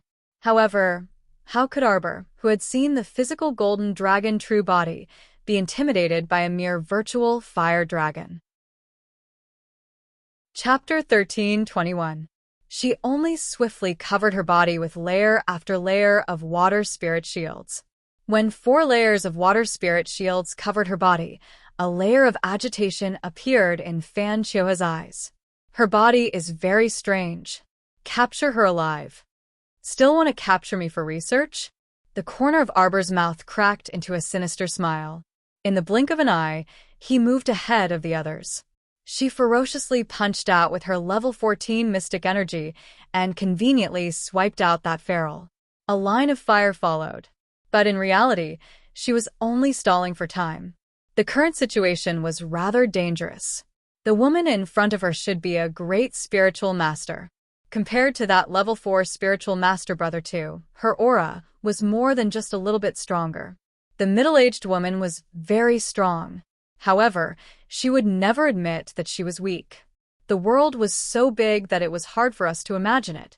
But any path in the world was man-made, one step at a time. Because the entire world was under our feet. Arbor's punch was instantly devoured by the fire dragon. Fan Qiuhe's eyes were wide open, and he had a trace of an excited smile. He thought that he could see Arbor being captured by the middle-aged woman in one move. But the truth proved that this was only his imagination. Fan Qiuhe's expression stiffened, and he coldly watched Arbor's 4 layers of water spirit shields block the fire dragon. The fire dragon broke through Arbor's first layer of water spirit shield, the second layer. When it reached the 3rd layer, it was already somewhat powerless. After 2 punches, it softly turned into a puff of red ash, disappearing in front of everyone. Arbor's mystic energy had actually been greatly depleted from the continuous battles, especially when she had continuously punched that brother 236 times in order to intimidate Old Monkey's group of people. Cough cough, that's right. Although she had shouted 26 punches, she had actually hit him 36 times. So even when she was suspended in midair, she had been recovering the mystic energy in her body. Although she had not completely recovered, she had 3 more branch meridians than others, so she could cope for a while. She covered herself with 2 more water spirit shields. Inside the 4 layers of water spirit shields, she looked coldly at Fan Chioha and the middle-aged woman through the mist. Do you think 4 layers of water spirit barrier can save your life? You're too naive. Before the middle-aged woman finished speaking, Arbor rotated the defensive thunder barrier between his fingers, and a translucent barrier closed over the middle-aged woman's head. Be careful. The middle-aged woman hastily pulled Fan Chioha over in a flash, only to see the defensive thunder cover 4 to 5 corpse puppets in an instant. Within a few minutes, they were cut to pieces with lightning. Spiritual weapon.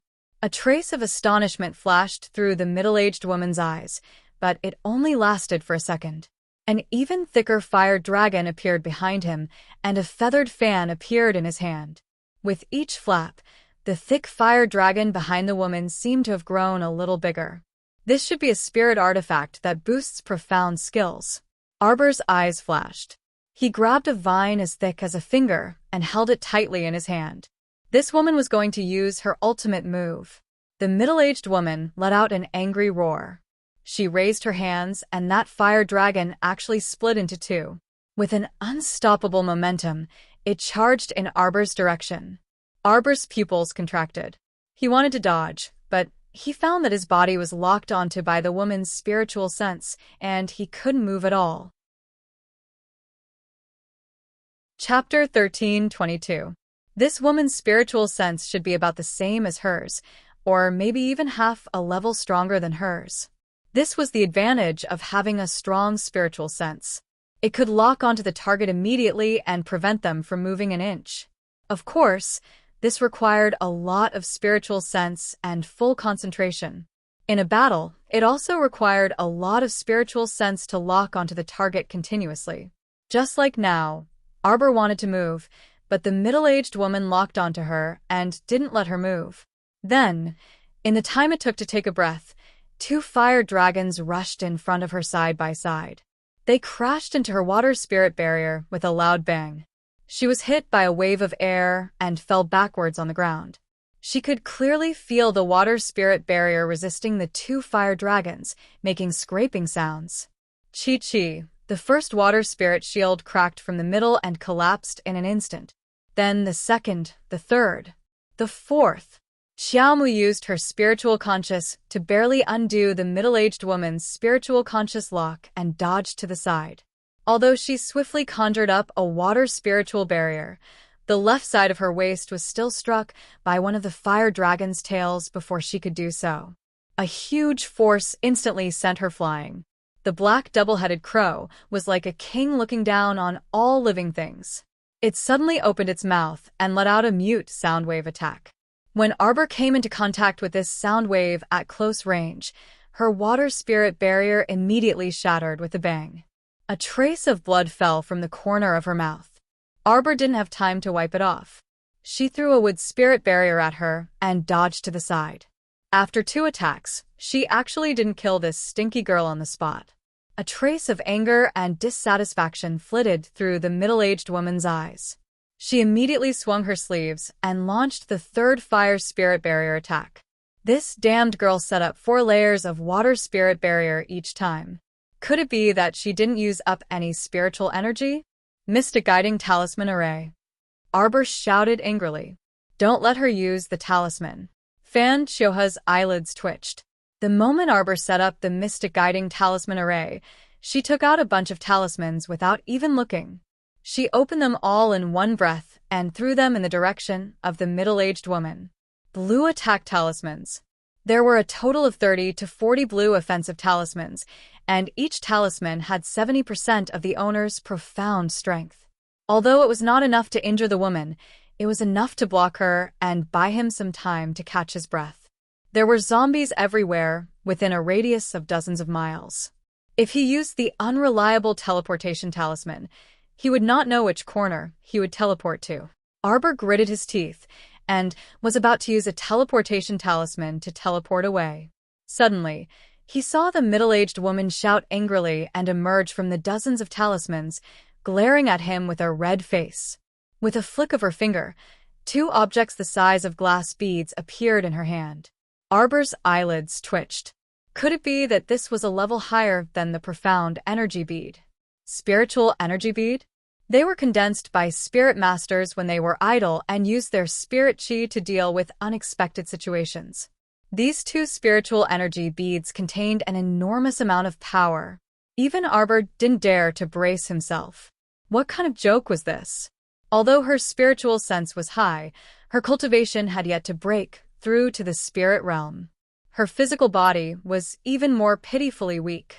She vomited blood after being hit twice. Dodge. With a thought, she forcefully shook off the woman's spiritual sense lock and flew forward. She only heard the sound of wind whistling past her ears as the 2 spiritual energy beads attacked her from behind. Master. A voice like the sound of nature suddenly rang in her ears. Chiu-chiu. Arbor was about to cry. Fragmented sleep. Chapter 13:23. In such a dangerous situation, Chiu-chiu's voice was truly like the sound of nature, causing Arbor to be moved to the point of crying. Quick, Chiu-chiu. Can you fuse the heart of the forest secret realm in my inner world and the frigid pool inside it into Paradise Planet first? I'll need it later. In the blink of an eye, the 2 spiritual power pearls approached Arbor one after the other. Countless green vines and branches wrapped around Arbor, wrapping her into a cocoon in an instant. The 2 spiritual power pearls exploded beside her with 2 booms. The enormous energy waves flattened all the soil in this small area. A taut buzzing sound reverberated in the air for a long time. Arbor rolled on the ground, wrapped in a large circle of vines. She hastily flipped backward, got up and ran. Little master, I'll drag you into Paradise Planet to hide first, Chiu-chiu said anxiously. No. I won't retreat. A faint determination flitted across Arbor's eyes. If she retreated into Paradise Planet like a tortoise whenever she encountered trouble, then she could forget about making any major breakthroughs or making any significant progress in this lifetime. Moreover, she didn't want to expose such an important thing like Paradise Planet to her 2 enemies at all. Why should she retreat? She wasn't at the end of her rope yet. And even if she was at the end of her rope, it didn't mean she had no way out. She couldn't develop the habit of retreating whenever she encountered danger. She had to bravely advance. With a taut little stoic face, Arbor said again, Quick, Chiu-chiu, listen to me. Take out the thing in the heart of the forest secret realm and fuse it with Paradise Planet first. Yes. Chiu-chiu understood his little master too well. She was a strong-willed person to begin with. Under these circumstances, it was impossible for her to retreat. Since that was the case, he had to do everything possible to assist her. His master must have her reasons for doing this. Indeed, cultivators like them couldn't develop a habit of retreating whenever they encountered danger. Otherwise, it would be difficult for them to achieve great things in the future. It hurts a bit, master. Although he wasn't fusing the entire heart of the forest secret realm into his master's dantian, Paradise Planet was going to change. However, now that Paradise Planet was going to be modified, it would naturally affect its master. Sure.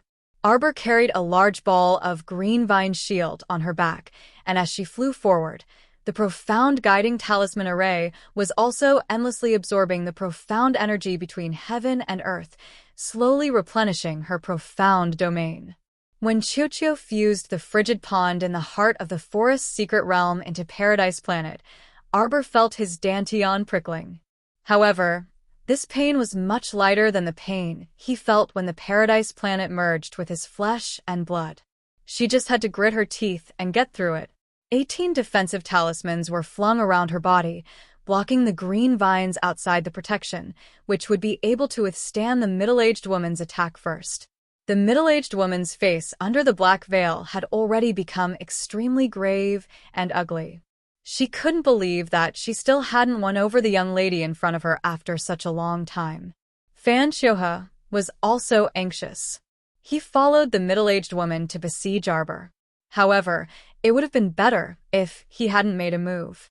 Once he made a move, he was simply adding to the chaos and holding them back. When Arbor saw this big brother, she threw all the blue attack talismans at him. Fan Xiuhe wasn't the middle-aged woman, this great spiritualist. If he received so many blue attack talismans, he would definitely die. Be careful. The middle-aged woman pulled him aside.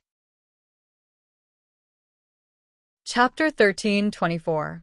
A vicious glint flitted across her face under the black veil, and she berated, "Little vicious woman, you're really vicious." Arbor couldn't be bothered to talk nonsense with her.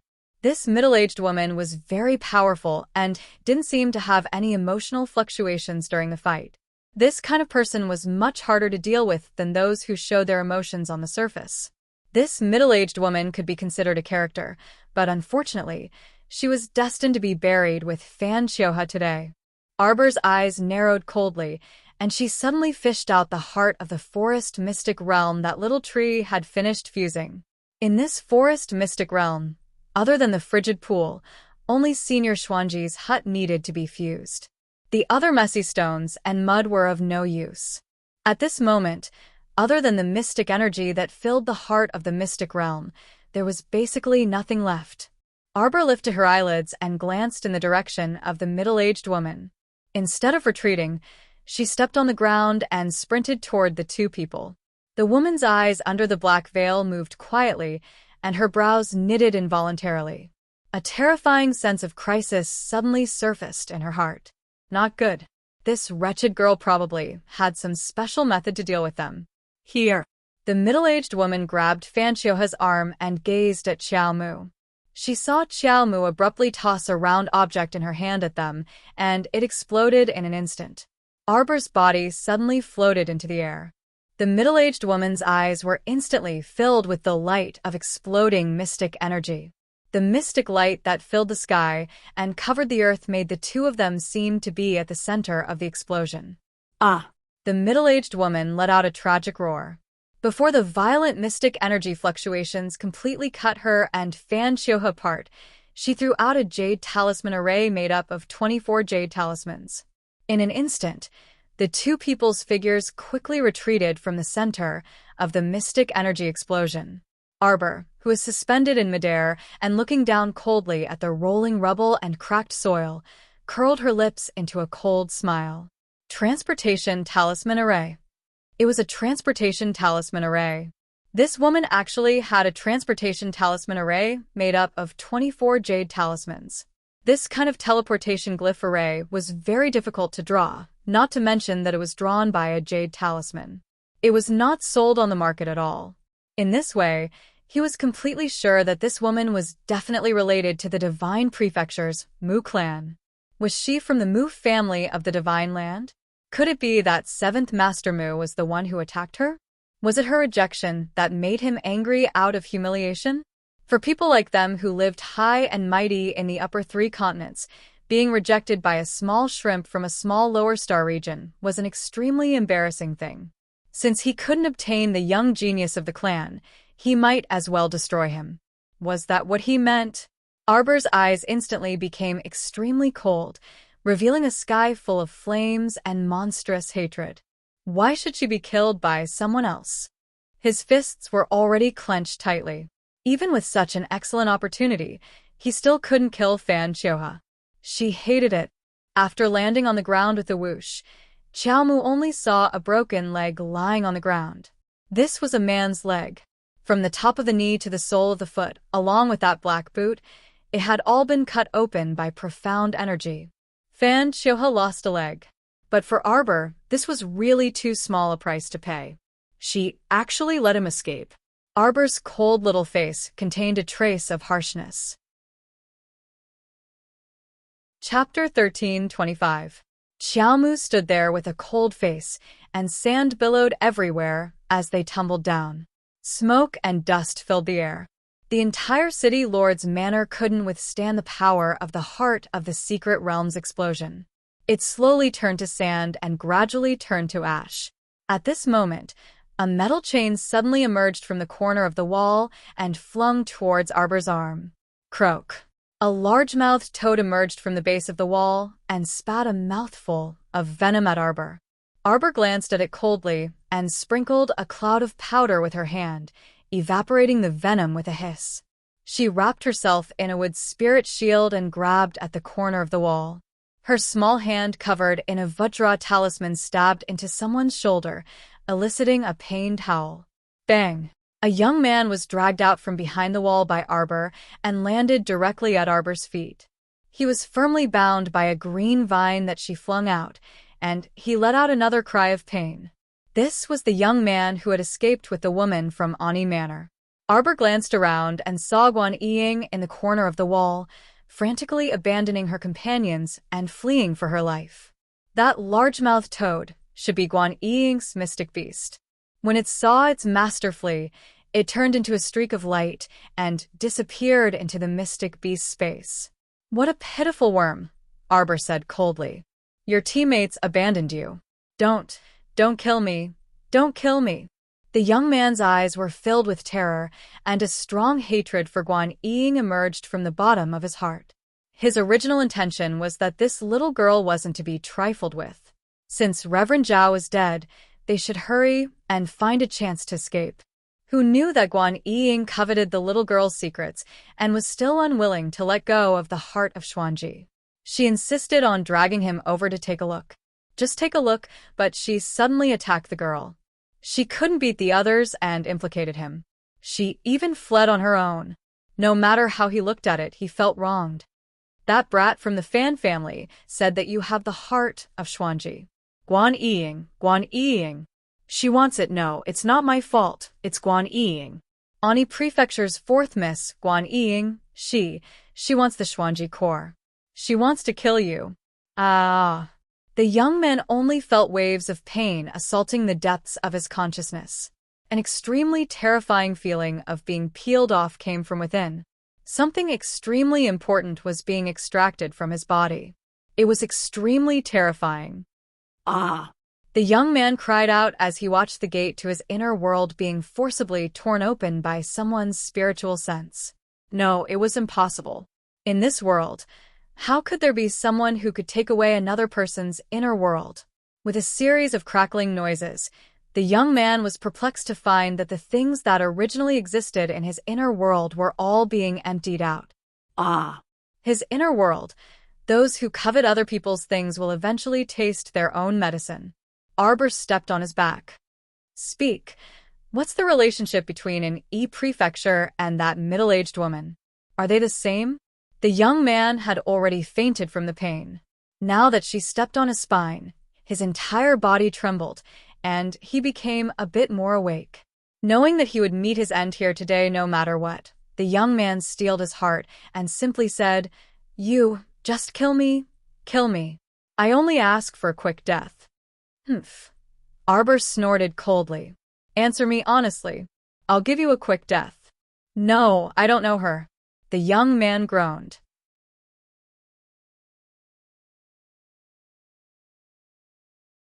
Chapter 13:26.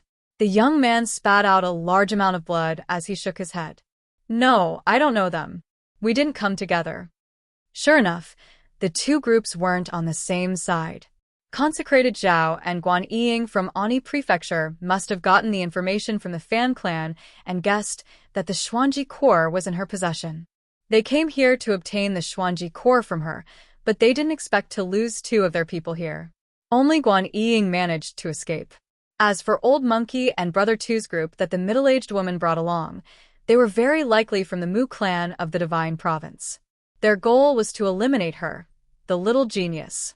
Mu Laochi did it? A venomous glint flitted through Arbor's eyes. No matter who did it, she absolutely wouldn't let this matter rest. They chased after her the entire way for fun, and they still wanted her to admit defeat? In his dreams of 1,000 autumns. As for Fan Xiuhe, the two of them were probably related since that middle-aged woman was so protective of him. At first, Fan Xiuhe only wanted to borrow the Ani Prefecture trio's strength to kill her at Jiaozhong base. Later, he discovered that the Ani Prefecture trio was useless, so he notified that middle-aged woman. As Arbor thought this, she raised her hand to pound her aching head. She couldn't recall where she had seen this middle-aged woman before. Could it be that she really saw this middle-aged woman in her previous life? Was it in Fan Xiuhe's sealed laboratory? Jojo. An anxious shout interrupted her thoughts. Arbor blinked and turned to look. She saw Imo Lien leaping toward her, followed by Duanyu, Eldest Qin, and 100 others. They were escorting a group of wilted old monkey companions. It seemed like Imo Lien and the others had taken action and captured these little spiritual cultivators. Arbor's eyes flashed, and she immediately flitted toward Imo Lien, landing in the man's arms. Jojo, are you alright? What was that vibration just now? We heard it from far away. Let me see. Are you injured? Don't worry. As long as I'm here, nothing will happen to Master. A slender little treant lay on Arbor's shoulder and shook its head at Imo Lien. Only then did Imo Lien see the tiny treant. She heaved a sigh of relief and said, "The tiny treant is out." Yes. Arbor nodded. If it wasn't for Sapling's help, I'm afraid I would have suffered a great loss this time. It's nothing serious. It's just that my body is too weak. Arbor frowned. It seemed that he had to try to temper his body after returning to the capital. Imo Lien reached out to hold her, but she raised her hand to check her pulse instead. Why is your breath a little irregular? It's nothing. It's the heavenly law. Some people have angered the heavenly law, so it's good enough that they can break free. Duanyu teased as he also walked over. Arbor cast a sidelong glance at Imo Lien. What kind of incredible power did you use? Imo Lien threw Duanyu a cold glance before turning to say to Arbor, "It's fine now. Don't worry, I'll take care of your injuries right now." Duanyu quickly walked up and sized up Arbor. Jojo, you're injured? You were the one who caused that huge commotion just now. Mecha. Arbor nodded. I detonated the heart of the Mystic Beast Forest's secret realm. I originally wanted to keep Fan Xiuhe and a middle-aged woman here forever, but who knew that they would escape? The two men couldn't help but look at each other in dismay. Jojo actually detonated a mystic domain so generously. No wonder the entire city lord's estate turned into a puff of ash in such a huge quake. Chapter 13:27. It's good that you captured these people. I'm going to ask them something. After speaking with the two, Arbor immediately walked towards Eldest Qin and the others. Everyone crowded around and asked questions, but Arbor waved her hand to indicate that she was fine before walking to Eldest Qin's side. Before Eldest Qin could ask, the little fellow ruthlessly kicked a person's head. Her voice was as cold as ice as she asked, "Are you people from the Divine Province's Mu clan?" Cough, cough, cough. That person was Old Monkey's sworn brother, but he was quite stubborn. After Arbor kicked him and punched him twice, he still didn't say a word other than coughing. Is there any way to make them talk? Arbor turned to look at Imo Lien. Her dictum talisman was completely useless against this person whose cultivation was much higher than hers. If they were both in the mystic realm, perhaps she could give it a try. However, this person's cultivation was around the 3rd level of the spiritual realm, much higher than hers. The dictum talisman was ineffective against him, so it was useless even if she used it. As for those repulsive fellows beside him, they were all clamoring for mercy before she could even hit them. They said a lot of fawning and begging words, so they didn't seem like people who understood the truth. Search his soul. It's simple and convenient. Eldest Qin tugged at the corner of his mouth, revealing a cold smile. I'll search him. Duanyu volunteered, but was stopped by Imo Lien. No need. However, before they could finish arguing, that stubborn man was already trembling all over in fright. He couldn't help but shout, Don't search my soul." Arbor looked at them in confusion. She didn't understand what this soul search was. Look at how scared this person was. I'll tell you everything," that person hastily said, spilling everything he knew. "We're not from the Divine Province's Mu clan. We're disciples of the 6 Prefectures Continent's Clear Sky faction. That woman is called Fangu, our Clear Sky faction's vice faction master. In the 6 prefectures continent, the Clear Sky sect can be considered a small mid-tier power, but we— Liar. Arbor interrupted him coldly. She has a teleportation glyph formation made of 24 jade talismans. Even I wouldn't believe it if he wasn't from a talisman aristocratic family. Would you believe it? Everyone shook their heads. 24 jade talismans, or something of a transportation talisman array. Just from the sound of it, one could tell that it was a high-level talisman array. They had never seen such a thing on Seekong planet before. Yes, it's true. It's true. The man was so anxious that the sweat on his forehead slid down. This lowly one wouldn't dare to say anything false. Vice faction leader. Fangu has never talked about her past in front of us. As for those strange talismans on her body, some of us have asked her about them, but she never told us. Miss, this operation was ordered by the vice sect leader. We are just a group of small fries carrying out the mission. Please be magnanimous and let us go. We promise that we will never harass you again. Only the dead will not disturb me. Arbor's cold voice made everyone's heart skip a beat. Hand over all the black spirit jade in your inner worlds. Forget it. Take out everything you have in your inner worlds. Arbor tilted her head and nodded at the man on the ground whose inner worlds had been stripped. When I make my move, you will suffer even more. Chapter 1328. Black Spirit Jade? The pupils of the Clear Sky Sex group contracted slightly, practically not daring to believe their ears. What did she want? Black Spirit Jade? Something like profound spirit jade. How could small fries like them possibly have it on them? Black spirit jade could replenish and raise the 5 spirits, and it was a good item for replenishing energy for divine beasts and above. But how could they have something like that? For one thing, their 5 spirits were very low level and couldn't be replenished. For another, they didn't have divine beasts that needed this. Moreover, black spirit jade veins weren't visible everywhere. They were buried deep underground, and even if they used special tools to detect them, they might not be alive to dig them up, alright? This little girl wanted something so high-class the moment she opened her mouth. Where were they going to go? Among them, a few of the men with unwilling expressions were the first to feel a piercing pain in their consciousness. Their inner worlds instantly overturned, and it was as if it was raining, and things kept falling down with a pitter-patter. When the others saw their pained expressions, their hearts convulsed in fright, and they stared in horror at the stoic-faced little girl in front of them. We will give everything. These people scrambled to be the first to dig out the items, regretting fervently in their hearts that they had followed the vice sect master to find trouble with this girl. Now, not only did they have to give away everything in their inner worlds, they couldn't even keep their lives. They wondered if there was a medicine for regret in this world. Brother Axe and the others were also staring blankly at this young crown prince consort. They really had 8 lifetimes of bad luck. They came to hunt down the crown princess, but not only did they have to hand over everything in their inner worlds, they even had to pay with their lives. After sifting through this pile of trash for half a day, Xiaomu finally found 2 pieces of black spirit jade and several stalks of black-rank medicinal herbs from the Clear Sky faction disciples' inner world. She didn't care for the rest. She pointed at the large pile of things on the ground. You guys take it and divide it. Everyone! Exclamation point.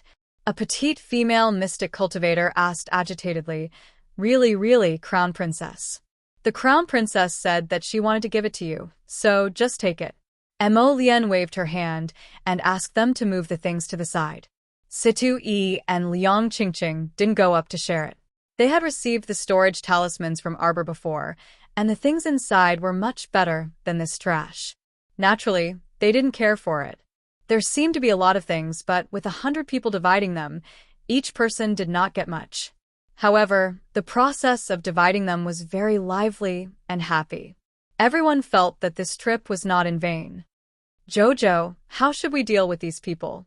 Eldest Qin kicked the unlucky guy who had fallen to the ground after his inner world was taken away. Kill. Arbor didn't even blink.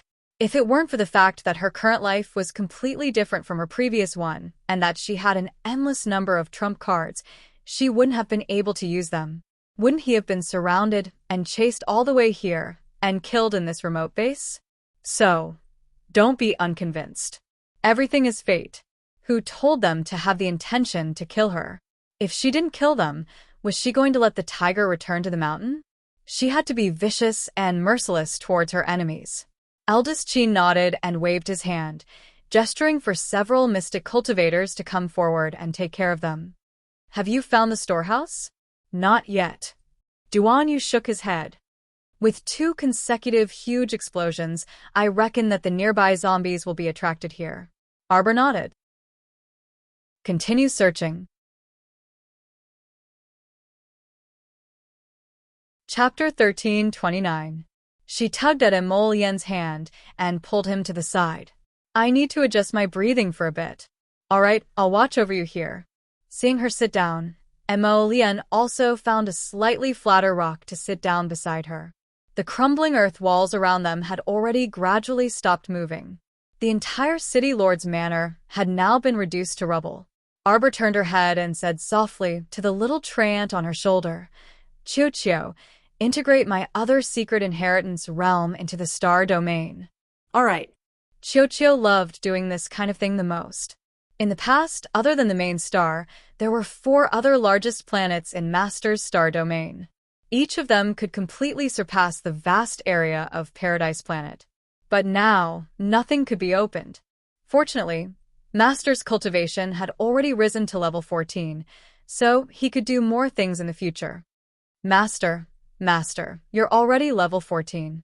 In the future, you'll be able to throw some small living animals into Paradise Planet yourself. The 2 people didn't have anything to say in front of Emolien, so they discussed Paradise Planet's matters in low voices. Is that so? Although Arbor's face was stoic, she was extremely happy in her heart. Qiuqiu seemed to have mentioned before that as long as her cultivation rose to level 13, she would be able to take animals into Paradise Planet. Now that she was a genuine level 14 profound realm, she could naturally do it. Master, you're awesome. During this period of time that Qiuqiu wasn't around, you didn't lag behind your cultivation at all, and even soared so much. So amazing.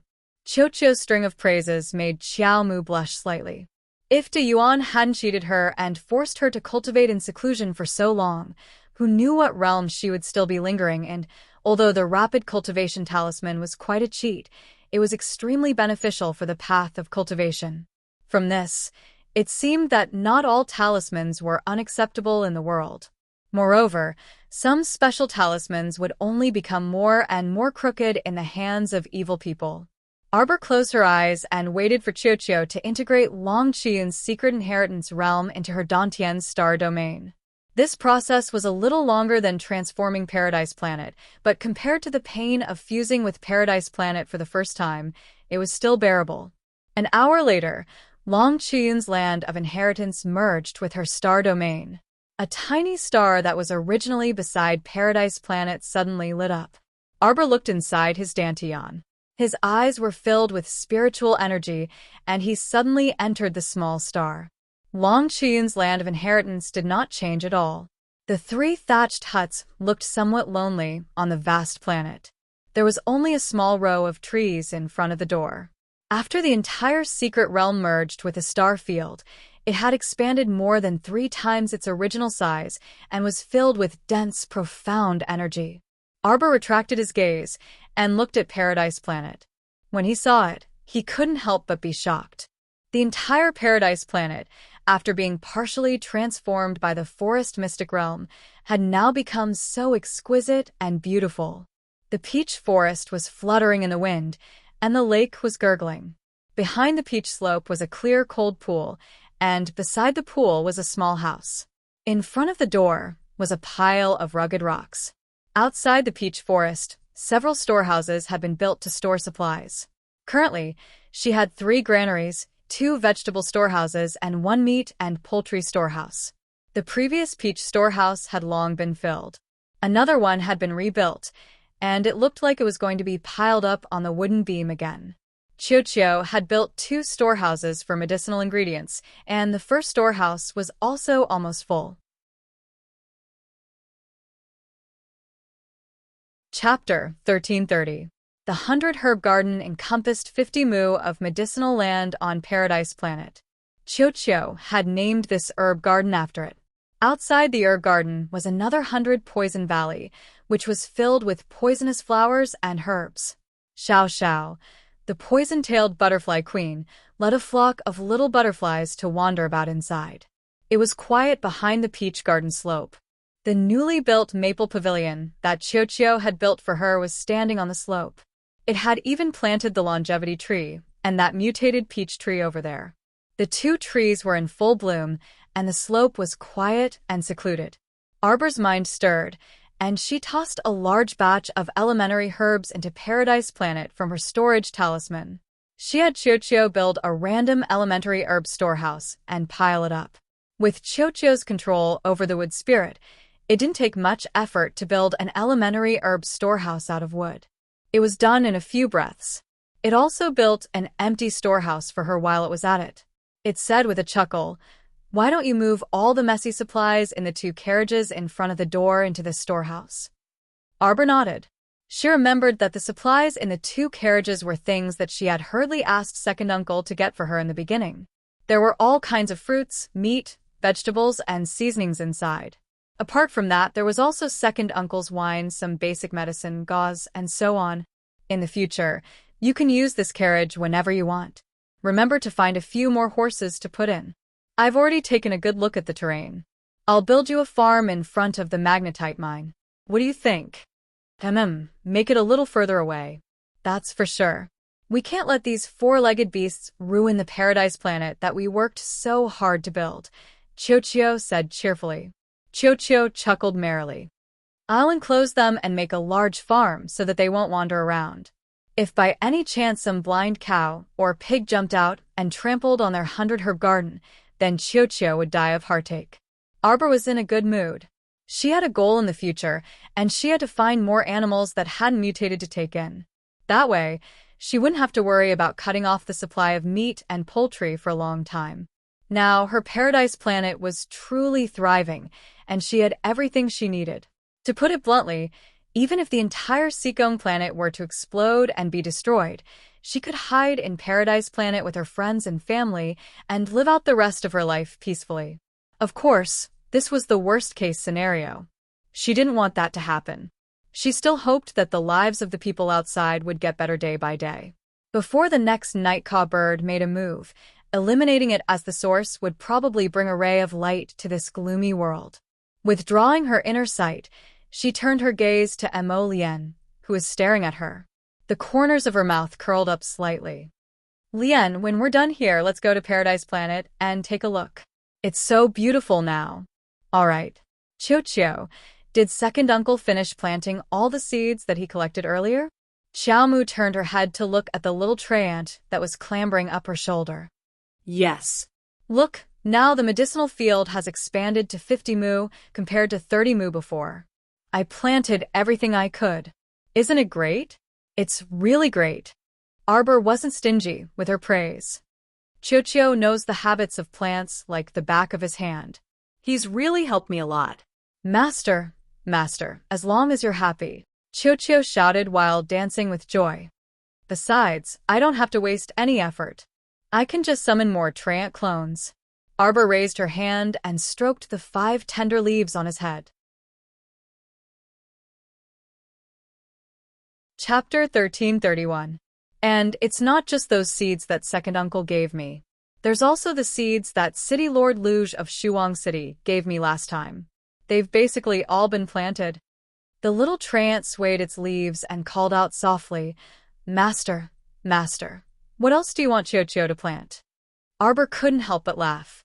He wanted to say that there wasn't anything else to plant, but his mind suddenly moved. He raised his finger, and a seed appeared on his fingertip. He handed it to the Trent's branch. What seed is this? It looks like a spirit tea seed.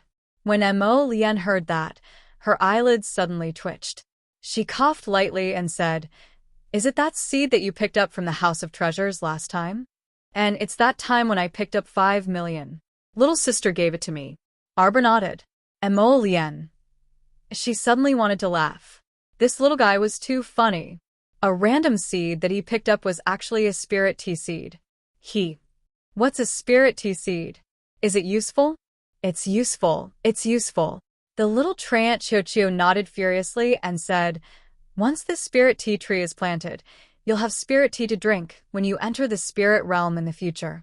Not only will it help you cultivate in the spirit realm, but most importantly, it can subtly improve the entire mystic domain. In other words, Master, if you plant this spirit tea tree, when the time comes, the entire paradise planet might evolve from the mystic domain to the spirit realm. Don't you think this change is big? No matter how ignorant Arbor was, he knew that the mystic domain only produced mystic energy, while the spirit realm could produce spirit energy. Naturally, they couldn't be mentioned in the same breath. Chocho, can you really grow this spirit tea tree? Chocho patted his trent's head. Of course, don't you know who I am? But if Little Earth wakes up, that'll be even better. With its sacred soil's nourishment, I guarantee that this spirit tea tree will grow into a small tree in 2 or 3 days.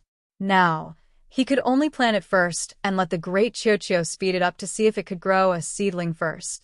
Ball. Arbor grabbed one of his trent's claws. Thank you for your hard work. Chocho looked excited and intoxicated. Wow, little master keeps praising Chocho.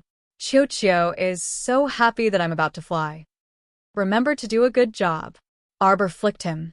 Are Xiao Shui and the others awake? No. Chocho shook its head. As soon as he raised his head, he saw a behemoth-like gorilla following behind Xingwan. His pair of bean-like eyes immediately became round. Wow. Master, who is this baboon? Master? Xingwan transformed into a little chick and rushed towards her. Oh, while you were away, I even picked up a giant ape and an egg. Little Tree was speechless. Shock, shock, shock. It had only been a few short months since he last saw his master. Why had there been a few more strange people by his master's side? They were all here to fight for Chocho's favor. Ow, ow, ow. Chocho, don't howl like a wolf. Arbor patted his trent's head. Bring Xingwan and the others back to Paradise Planet first. Chocho responded reluctantly and stared at the giant ape. It wants to go into? Bring it to Senior Xianji's small house. The giant ape clearly understood, and Little Black's eyes lit up slightly. Arbor glanced sideways at Chocho. Chocho, let me ask you something. Didn't you mention Black Spirit Jade to me before? You should have some on you. Chapter 1332. Chocho immediately extended 2 small tree branches and repeatedly waved its hands. No. Chocho doesn't have anything. When Arbor saw its guilty look, she knew that something was amiss. She pulled a taut face and tried her best to make her lips curl into a smile. She stepped forward and hooked one of Chocho's tree branches. Chocho, Master is telling you. Master only needs 997 pieces of Black Spirit Jade. The rest is all yours. The sapling looked at her with a stupefied expression. Why the hell did these words sound so strange? If it didn't hand them over, not only would the rest belong to it, all of it would belong to it. No. Master, Chocho is very poor. Chocho flipped its 2 small tree branches over to express its helplessness and poverty. On the side, Emolian couldn't help but laugh when she saw this interaction between the adult and child. Chocho, I'm not asking you to hand over the Black Spirit Jade now. I just want you to do me a small favor. Lend the Black Spirit Jade to Master for a while. When we find the Black Spirit Jade mine, I'll give it all to you. But what if we can't find it? Chocho quivered and repeatedly shook its head. Master, I only have a little over 100 pieces of Black Spirit Jade. They are all used to replenish and save lives at critical moments. Chocho? The sapling widened its small black eyes. It suddenly turned around and pointed its tree butt at her. I am leaving, Master. I just remembered that I need to go in and regulate my breathing. Only then can I stabilize my realm. And then, goodbye, Master. Then, without another word, it pulled Xingwan, the little fat squirrel, and the large ape back to Paradise Planet. Leaving behind a helpless Arbor, she shook her head and said, "Egg, I've already tried my best.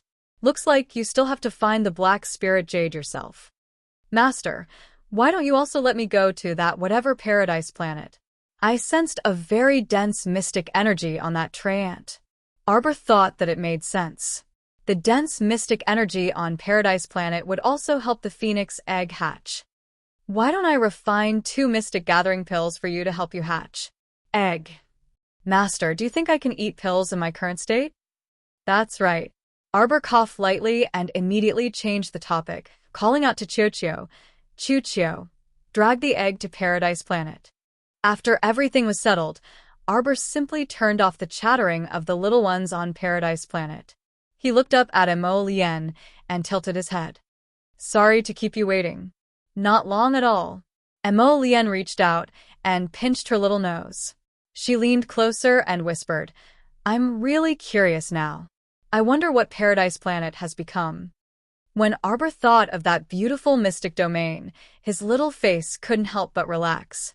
He leaned closer to Emo Lien and said, "It's beautiful." Cough. An untimely cough came from beside the two of them. When they looked back, they saw that Guy Duanyu had unknowingly squatted beside them.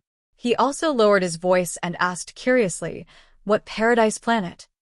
Arbor patted his head and said, "I'll take you there when I have the chance." "Duanyu." That Emo Lien held back his belly full of laughter as he pulled Xiao Mu to her feet. On the other end, he heard a teammate shout, "Found it! Found it! Everyone, quickly come over." Everyone cheered and ran over in high spirits. Sure enough, Jiaozhong Base's underground storehouse was right below the tunnel. Brother Axe led a few people to dig up the storehouse.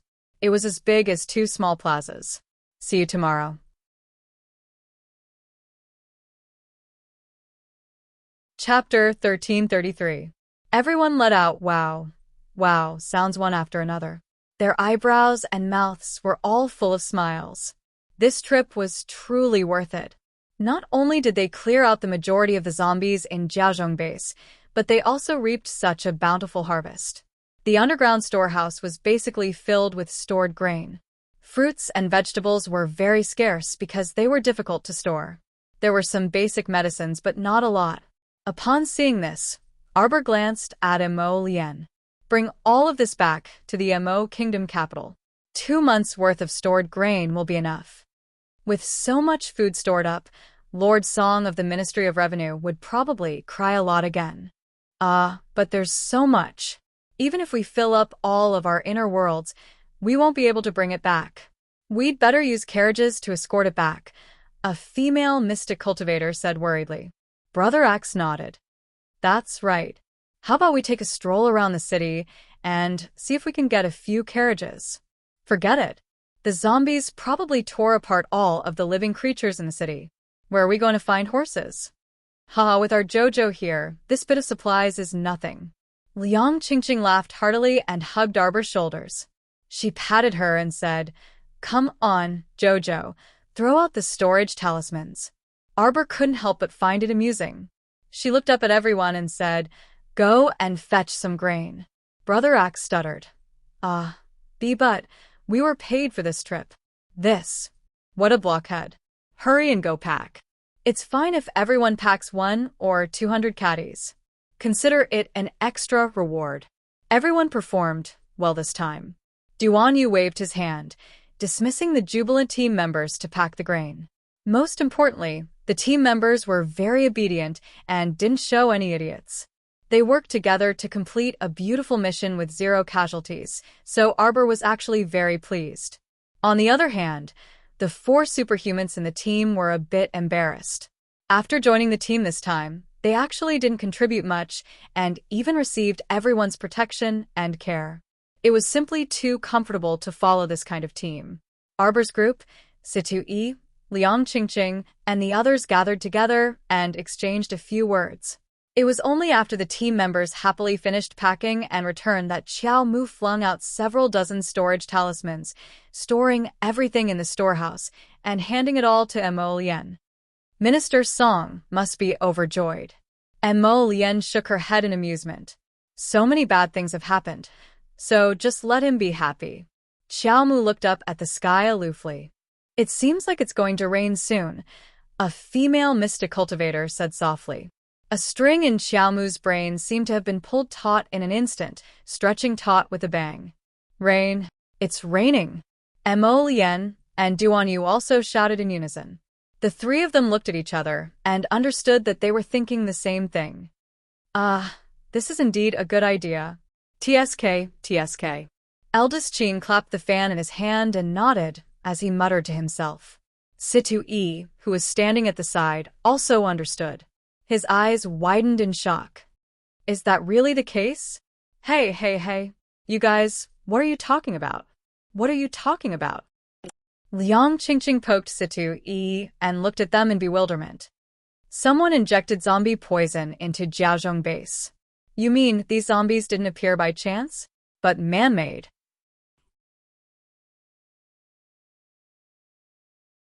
Chapter 1334. Eldest Qin's eyes flashed, and he couldn't help but laugh. You didn't just find out, did you? Liang Qingqing was momentarily at a loss for words. After a few seconds, she nodded. That's right, I just found out. She really wanted to burst into tears. Everyone was smart, but she was so stupid. Everyone couldn't help but laugh as they glanced at her. Junior Sister Liang, we're talking about why Jiaozhong base's water source was destroyed. That's because someone secretly took advantage of the rain to throw corpse poison down from the sky and mix it with the rain, Situi explained. So that's how it is. Liang Qingqing looked like she'd come to a sudden realization. She abruptly turned to Mo Lien and asked, Your Highness Crown Prince, then won't the other fortifications also be invaded like this? If there's a first, there'll be a second. Mo Lien coldly said, Right now, the most important thing is to pass down the order that it's best to put up a protective barrier over all the water bodies. This would definitely require a lot of effort. Some poor fortifications might not have large defensive mystic artifacts or the like. Right. Liang Qingqing nodded like a chick pecking at rice, especially those pawns in the city. They're the easiest to manage. First, control them. It doesn't seem like there's any use just having people standing guard over there. We need to add a protective barrier. Or maybe build a roof or something. I can provide some protective talisman arrays. They can last longer than a protective barrier. Currently, they can last about half a month, Arbor said with a nod. Junior sister, then I'll have to trouble you too much. Liang Qingqing nodded gratefully. This was for the sake of all the common people in the Mo Kingdom. Liang Qingqing simply couldn't imagine what kind of hell this world would become if they completely lost every clean water source. That definitely won't happen, Arbor said with a resolute expression. She'd already experienced it once. The water source had turned into filth, and many people had died of thirst after losing their water source. This kind of death was extremely despairing. Protect the water source. Everyone clenched their fists and roared with high fighting spirit. Protect the water source. Eldest Qin chuckled as he looked at everyone. All right, we've rested enough. Did you guys feel it? After the previous 2 earthquakes, many corpse puppets rushed here. Although there aren't as many as before, there are at least hundreds and thousands of them. Then let's fight. Everyone was in high spirits. Let's go up first. Everyone nodded. Just as they walked up from the underground warehouse, they bumped into more than 10 members from Rice City. When they saw the people from Arbor, their expressions changed slightly. They quickly ran over and looked at the underground warehouse. Soon after, a few of the valiant members among them started cursing. Fuck you. They didn't even leave us a single grain of rice. Isn't this too immoral? Of our 200 members, only a dozen are left. In the end, we didn't even get a single grain of rice. How are we going to hand in the quest when we get back? This mission to clean up and collect supplies at Jiaozhong Base had actually caused 90% of them to lose their lives. The rest didn't even get a single hair. How could they accept this? Eldest Qin's eyes flashed, and he laughed mockingly. Who told you to be short-handed? Who can you blame? You guys. Callie was just about to step forward when she was pulled back by the leader of Rice City's operation team. The leader was in his 30s and wore a suit of green armor. Chapter 1335. The leader was in his 30s and had a burly figure in green armor. While speaking to Mo Lien and the others, this person spoke extremely quickly, rattling off everything like a bamboo tube. I believe that everyone came to Jiaozhong Base for the same purpose, to carry out this cleanup and material collection mission. We set off from Rice City and were besieged by many zombies here. Now that we finally broke free, we sacrificed 90% of our team members. Then shouldn't everyone be a little friendlier to us? Even if you don't give us half of the supplies, at least give us 1/5 or 2/5 of the supplies so that we can bring them back to Rice City to complete the mission. Otherwise, this is too unreasonable. TSK, a female mystic cultivator in Arbor's team, snorted disdainfully. Please, we're not running a charity. We're all here for a mission and have nothing to do with each other. You're making it sound like we owe you. That doesn't make sense, right? Friend, what you're saying. Leader, why are you being so long-winded with them? Callie suddenly took out a carved token from under her skirt and waved it in front of everyone. Jiaozhong Base was originally Rice City's territory. All the supplies belonged to Rice City. Now, I order you to hand them over or else. Oh, I'll go. A small commotion came from Rice City's team. Just as Callie was blabbering on, a middle-aged team member suddenly pounced from behind and hugged Callie from behind. He opened his mouth and bit the back of her neck. Oh. Rice City's team members cried out in horror. Heavens, this person has mutated. The leader turned around and chopped off the head of the team member who had pounced on Callie with one slash. All the Rice City team members scattered in all directions, leaving a large empty space in the middle for Callie and the leader. Carly covered the back of her neck, which was stinging with pain, and let out a piercing shriek. Don't be nervous. Just as the leader was about to speak, he caught a glimpse of Arbor's team from the corner of his eye. They took up their stances and aimed at Callie, ready to attack. Don't attack. The leader gestured for everyone to stop. He was so anxious that he was sweating profusely. It's fine. He'll be fine. You're lying to yourself. Brother Axe roared. Someone in your team has mutated, but you've been kept in the dark. No, that's not it. Cut the crap and kill this woman. No, don't attack. Don't move. The leader stepped back while protecting Carly. He glared at Axe Brother and the others. What are you doing? Didn't you see that she was bitten? She'll mutate soon, okay? Liang Qingqing frowned. You're not helping her. You're harming your entire team. We have a way to suppress the zombie transformation. The leader roared. Aishong, come out. At the back of the Rice City team, a girl who looked to be about 17 or 18 years old walked out.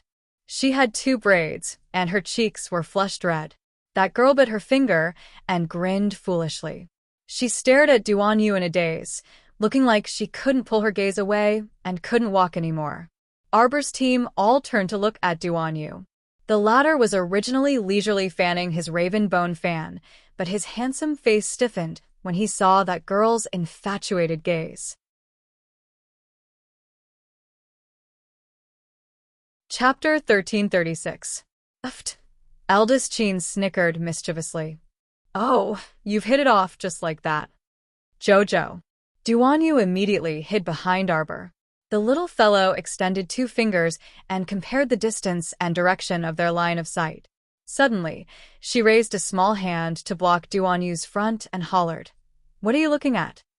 Now that she was standing in front of everyone, it felt like she had someone to rely on.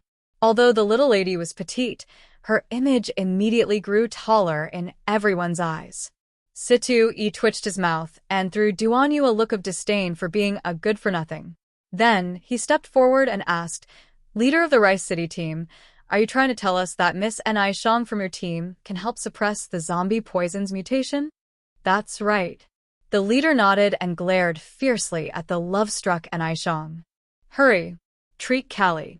And Shang foolishly glanced at Duanyu a few more times and was kicked twice by the leader before reluctantly retracting her gaze and walking to Kali's side. The wound is here. And Shang, hurry up. The leader pointed at the back of Kali's neck where she was bitten, indicating for her to act quickly. And Shang smacked her lips and reached out to place her right hand on the back of Kali's neck. Everyone saw her right hand emitting a faint glow, and their noses were instantly filled with a faint medicinal fragrance. Wow. A female mystic cultivator from Arbor's team sniffed and commented, "What a rich medicinal fragrance." Standing next to Xiao Mu, Mo Lian's eyes flickered, and he only glanced at that girl called Nick Heng before retracting his gaze. "You've never seen an apothecary before, right?" The leader of the Rice City team said smugly to Arbor's team, "It's normal that you haven't." What apothecary? Brother Axe and the rest had indeed never heard of apothecaries. After all, apothecaries had always been very rare superhumans, so it was normal that they hadn't seen them before. Superhumans. The leader pointed at An Shang and exclaimed loudly, "She's in our team. The only apothecary." Unlike those pill alchemists who painstakingly practice pill refinement, apothecaries like An Shang are born with a unique medicinal effect. Axe's brother and the others looked at each other in dismay. The female mystic couldn't help but ask in confusion, "You mean that she can save those mutated zombies?" An uproar broke out in Xiao Mu's 100-person team. Did the appearance of this so-called apothecary come to save all the humans on Seekong planet? Don't listen to his nonsense. Arbor's voice was indifferent, as if a bucket of cold water had been poured over him. If it can really cure the corpse poison, then that member of their team wouldn't have mutated just now. Everyone thought that it made sense, and they all looked at the leader suspiciously. The leader stammered and hurriedly said, "Although we can't completely eradicate it now, as long as An Shang's special ability evolves slightly, then." Brother Axe and the others hissed at him. "You're screwing your teammates over, do you know that?" They all shouted at the same time. "You're the one whose head was kicked by a donkey. If you can't get rid of them, does that mean they will go crazy in the team at any time? You still don't know how to learn your lesson." "Enough." Mo Lian suddenly spoke up. Ignore them. "We'll set off immediately and head to Rice City first." Chapter 1337. Captain, it's bad. Several hundred to 1,000 more zombies have arrived outside. They're closing in on us. The Rice City team leader's expression changed, and he hastily grabbed Kali's wrist. He took the token from her hand and waved it in front of Mo Lian and the others. "Although I don't want to do this, this is Rice City Base's token. Seeing this token is equivalent to seeing the city lord. I order you to hand over all the supplies you've gathered." Everyone rolled their eyes at the sky in unison. "Hey punk, are you here to be funny?" Brother Axe looked at the level 10 mystic cultivator in front of him and snorted disdainfully. These people were definitely crazy. Otherwise, why would they want to snatch supplies from them when they were facing a formidable enemy? A few shrimp soldiers and crab generals dared to spout nonsense in front of their 100-man team of great mystic cultivators. Who exactly gave them such courage? Mo Lian didn't waste her breath on him and directly fished out a black token from her sleeve. She waved it in front of the team leader. "The Mo capital fortification has confiscated all of Jiaozhong base's supplies. If there's anything, have your city lord talk to me." The Rice City team leader's eyes nearly popped out of their sockets. Of course, he recognized the token in Mo Lian's hand with a dragon claw imprinted on it. That was the highest Mo capital base's token. A puffing sounds came from outside the crumbling earth wall, and a dozen zombies appeared in front of them at the same time. Go, go, go, go. Go. The Rice City team leader could only temporarily give up on collecting supplies and lead the team in running. Liang Qingqing couldn't resist snickering. She shook her head and said, "Where did they find this weirdo? How can he be the captain like this? No wonder the entire team was almost wiped out. Let's go." Mo Lian pulled Arbor's small hand and also led the team out of the collapsed city lord's estate. Along the way, everyone frequently looked back and used mystic energy to dispose of the zombies that wanted to approach. They had already encountered tens of thousands of zombies before, so these several hundred to 1,000 zombies were simply a piece of cake to them. In order to dispose of the zombies as quickly as possible, the 100-man team automatically formed 20 small teams. Every 5 people formed a team and cooperated to kill the remaining zombies. Fighting and running at the same time, they quickly left the vicinity of the city lord's mansion. That woman called Carly has been poisoned. I have to find an opportunity to deal with her. Liang Qingqing extinguished one of the corpse puppets behind Situ Yi with a burst of profound energy. With a sweeping kick, she swept the other corpse puppet away. Dozens of profound energy simultaneously struck the corpse puppet's head on the ground, turning its head into a hornet's nest. Boom. A streak of lightning flashed across the horizon. Everyone raised their heads and looked over. It's going to rain. Arbor tightened his grip on Emo Lien's hand. He had a bad premonition. Do you think they'll do it again? Very likely. We have to get to Rice City base before the storm. Emo Lien called out and summoned the Golden Dragon 7th Yen. The members of the 100-man team immediately lined up and jumped onto the back of the Golden Dragon. A few members of the Rice City team cried out excitedly, "Wow, it's their mystical beast." Their mystical beast is actually a legendary dragon. Oh my god, you're wrong. It's not a mystical beast. It should be a sacred beast, a golden dragon. Quick, let's follow them. This golden dragon's speed must be very fast. We'll definitely be able to return to the city before the sky turns dark. Just as the members of the Rice City team took a step, they heard a dragon's roar and the golden dragon swung its tail.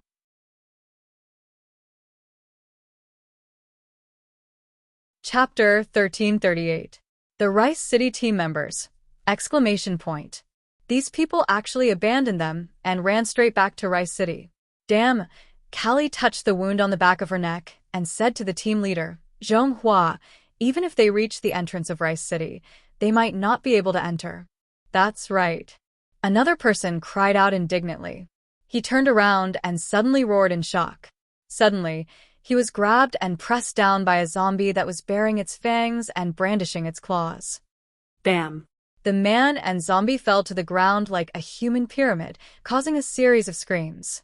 Callie hurriedly jumped onto a mystic beast summoned by the team leader, Zhonghua. The two of them yelled at the other team members, "Let's go."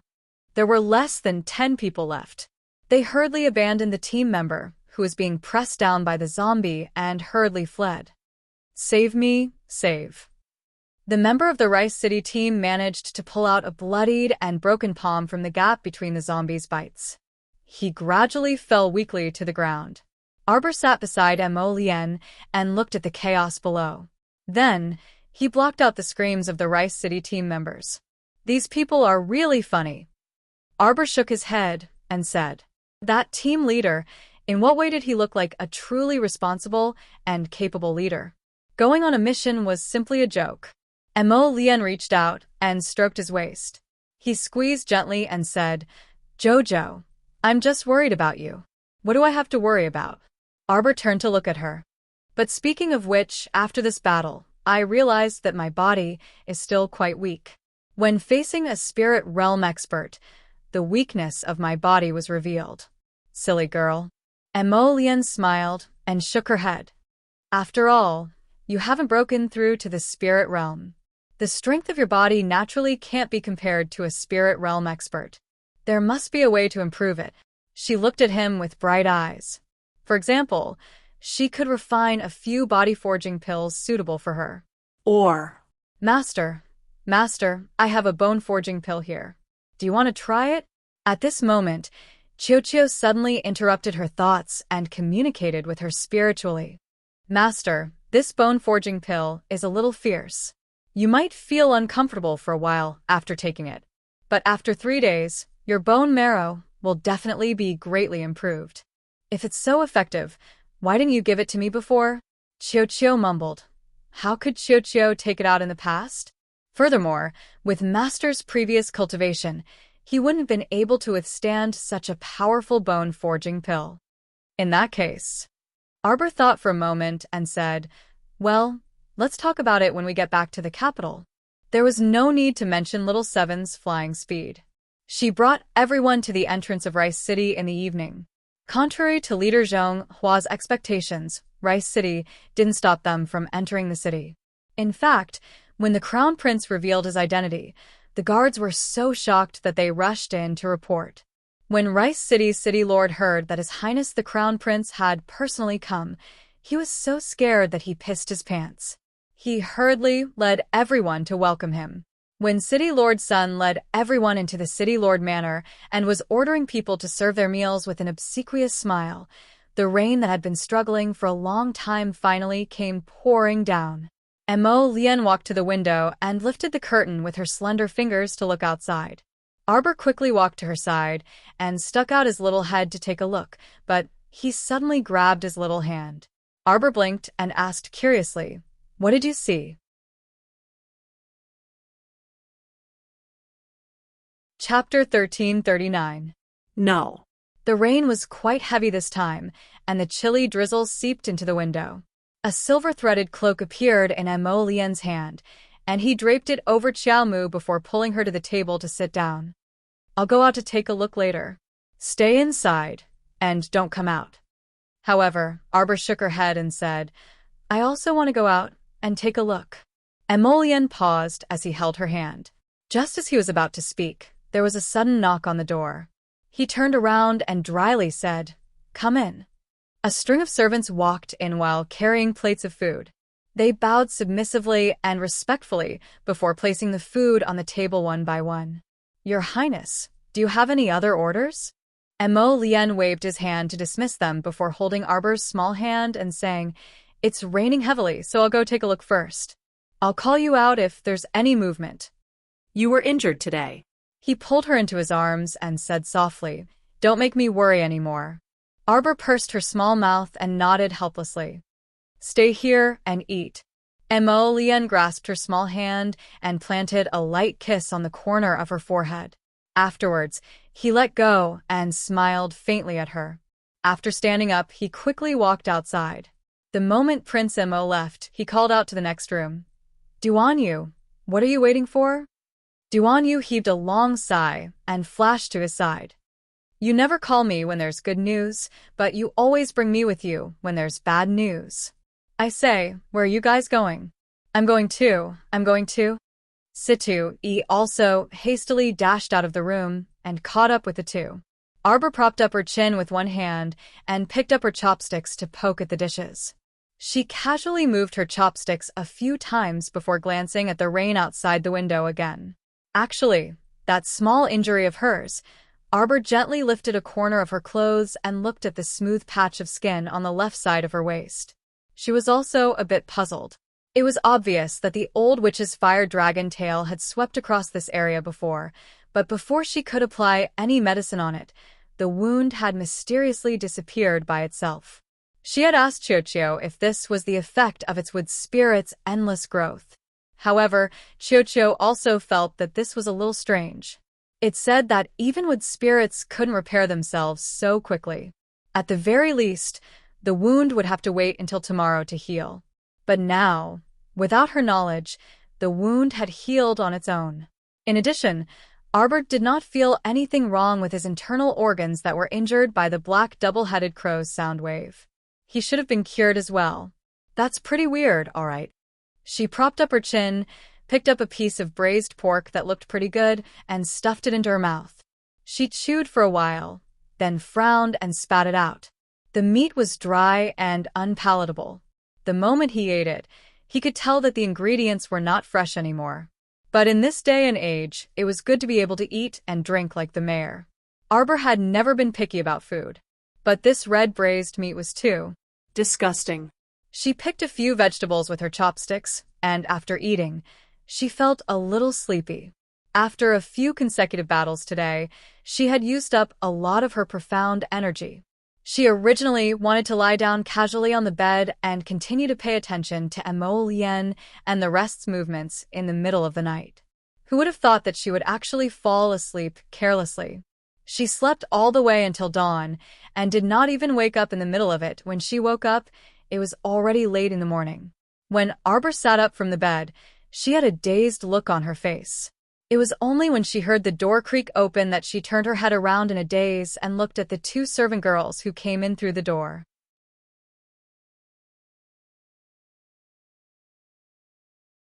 Chapter 1340. Didn't she say that she would personally subdue the night cowbirds? How did she fall asleep? Arbor's short-circuited string was pulled back, and the two maids also came forward while shouting, "Crown Princess! Crown Princess, you're awake." Arbor looked at them with a blank expression and nodded mechanically. "Where's the Crown Prince?" "Crown Princess, you don't know. Last night, His Highness the Crown Prince, together with 3 young masters with extraordinary skills, killed 8 strange birds." When the young maid mentioned this, her face was flushed red, as if she had killed those 8 night cowbirds. Another person cupped her face and said with a love-struck expression, "Heavens, such a big commotion in the middle of the night last night had awakened everyone in the city." The heroic bearing of the 4 young masters on the city gate tower was simply too impressive. Arbor looked at them expressionlessly.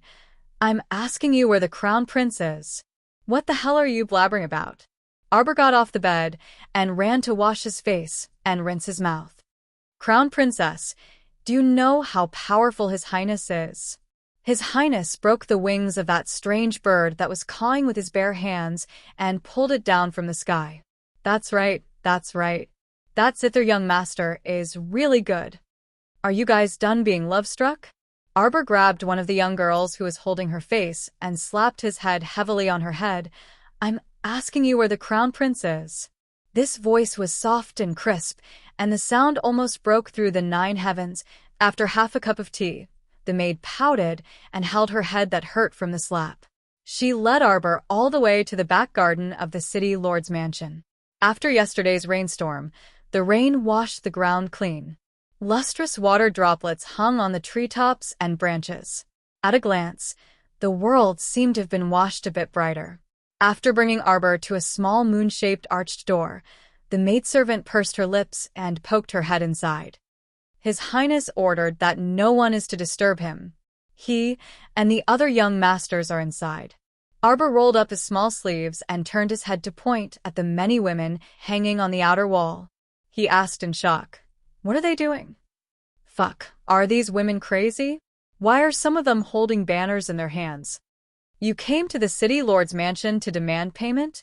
What debt collector? Crown Princess, you don't know." At the mention of this topic, the young maidservant's voice became softer and softer. With a flushed face, she said in a love-struck manner, "Last night, His Highness the Crown Prince and the 3 young masters rushed up the tallest tower of our rice city, like the wind, and fought a fierce battle with those strange birds.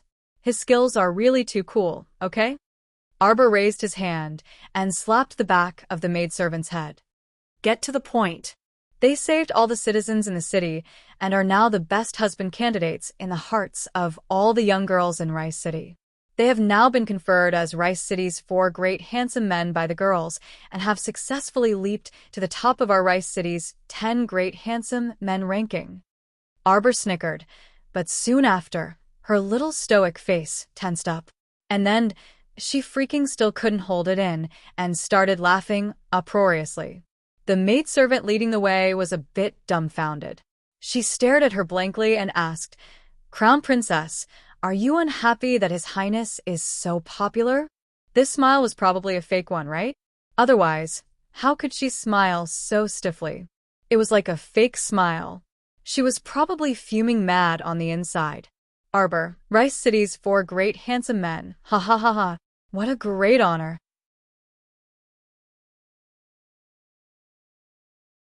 Chapter 1341. Arbor's figure flashed, brushing past the maidservant as she walked towards the small arched door. The 2 city lords' estate guards guarding the door jumped in fright and hastily shouted, "Who goes there?" When they saw that it was Arbor, they hastily cupped their hands at her. "Greetings to the Crown Princess." This humble one did not see clearly that it was the Crown Princess. His Highness has instructed that unrelated people are not permitted to approach this rear garden. Arbor waved her hand and directly ran towards a place in the rear garden, following their auras.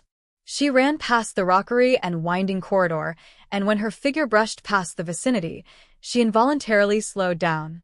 Before her was a scene of withering branches and yellow leaves, but the four people in this scene truly made one unable to look away.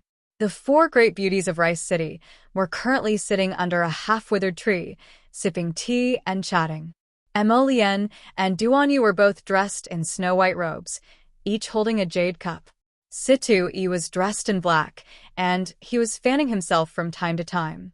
Eldest young Serchin was dressed in an enchanting purple robe, and together, they truly gave off a picturesque feeling. It felt like even under a withered tree, they were also ethereal. Situ-e was the first to see Arbor running over, and his eyes brightened as he stood up and walked towards her. "Little junior sister, you're awake." When Arbor saw him, she instantly recalled the title of the four great beauties of Rice City and couldn't hold it in anymore. This country bumpkin title was truly too hilarious. She pointed at him and tried her best to keep a stoic face, but she instantly burst into laughter. In Situ's shock, the folding fan in his hand fell to the ground with a clatter. Duanyu flashed over and excitedly ran to her side. "Jojo, why are you smiling at Situ-e and not me?" Just as he was about to hook her sleeve, Emolien swiftly ran to his wifey's side and anxiously carried her over. He reached out to rub her small face and sternly said, "You're not allowed to laugh." Vexing. How could she laugh so happily in front of another man? He reached out to caress her little face again. "Laugh when we get home." Xiaomu retracted her smile at once, but when she met Emolien's phoenix eyes, she couldn't hold back her laughter again. Emolien's eyes couldn't resist smiling, and he reached out to pull his wifey into his embrace and pat her. "What is it? Quickly tell me. Which idiot made my Qiao Qiao so happy?" "Lien, you've become the number one of the top 10 handsome men in Rice City. Other than that, the four of you have also been crowned as the four great beauties of Rice City." Arbor laughed out loud. Eldest Chin's eyes flickered as he looked at Arbor. He pointed at himself with his folding fan. "We?" Arbor nodded repeatedly. He couldn't restrain the smile in the corner of his eyes. He looked at Emolien with curved eyes and said, "I'm a little curious. I wonder what the other 6 handsome men in Rice City look like." "Alas, isn't that simple? Just get someone to bring them here." Situ-e was a clown, and he casually added, causing the other 3 to glare repeatedly at him. Situ-e. Fuck, he was indirectly admitting that he was one of the 10 great beauties of Rice City. "Let's talk about that strange bird from yesterday instead," Emolien said softly as he rubbed his wifey's face. Arbor looked at him and said while stifling his laughter, "There's a large group of women outside hanging on the wall to look. They want to witness the elegance of the four great beauties of Rice City." Eldest Chin choked on his tea. Duanyu took a deep breath and waved his hand to shout, "Someone come. Go invite the people on the 10 great beauties of Rice City here." Chapter 1342. The original 10 people on the ranking list of Rice City's 10 great handsome men were all invited into the city lord's estate's back garden. This action immediately caused the girls hanging on the outer wall to shriek and shout crazily for a while. However, when Emolien and the others saw the true appearances of Rice City's 10 great handsome men, their handsome faces nearly contorted from anger. These 10 people dared to rank with them as Rice City's 10 great handsome men with their appearances? Ah, pooh, pooh, pooh. They weren't some Rice City's 10 great handsome men. Among the 10 people, other than the delicate scholar with his nose in the air who looked like a dog, the other 9 were simply ugly and unbearable to look at. However, seeing how Jojo was so amused that she couldn't stop laughing, they didn't feel like bickering with these repulsive people.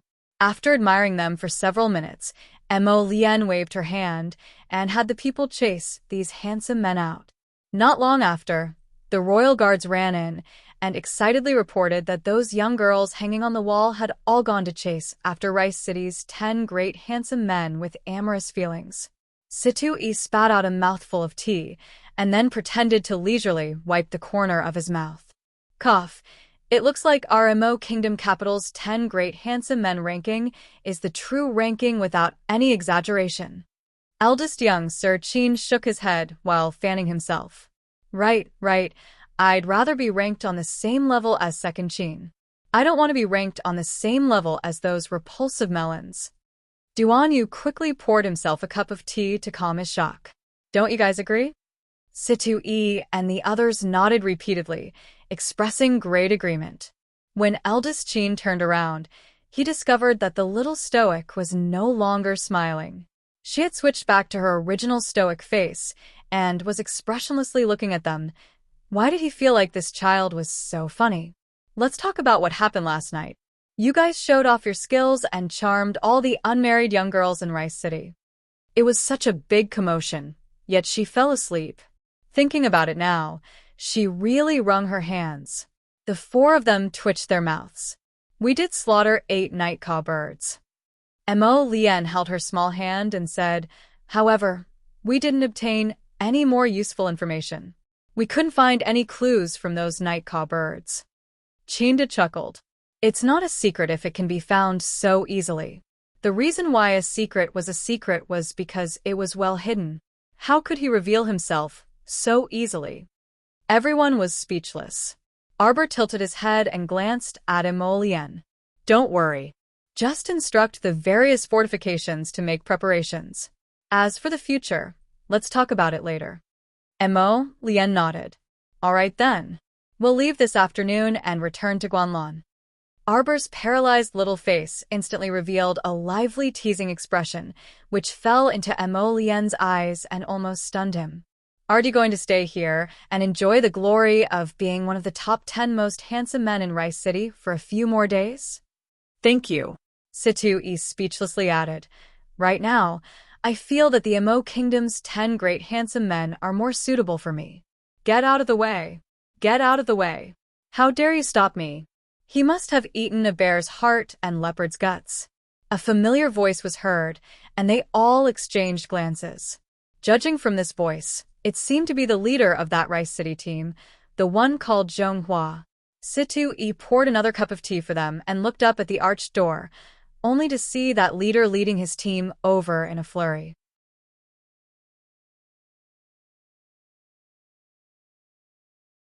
Chapter 1343.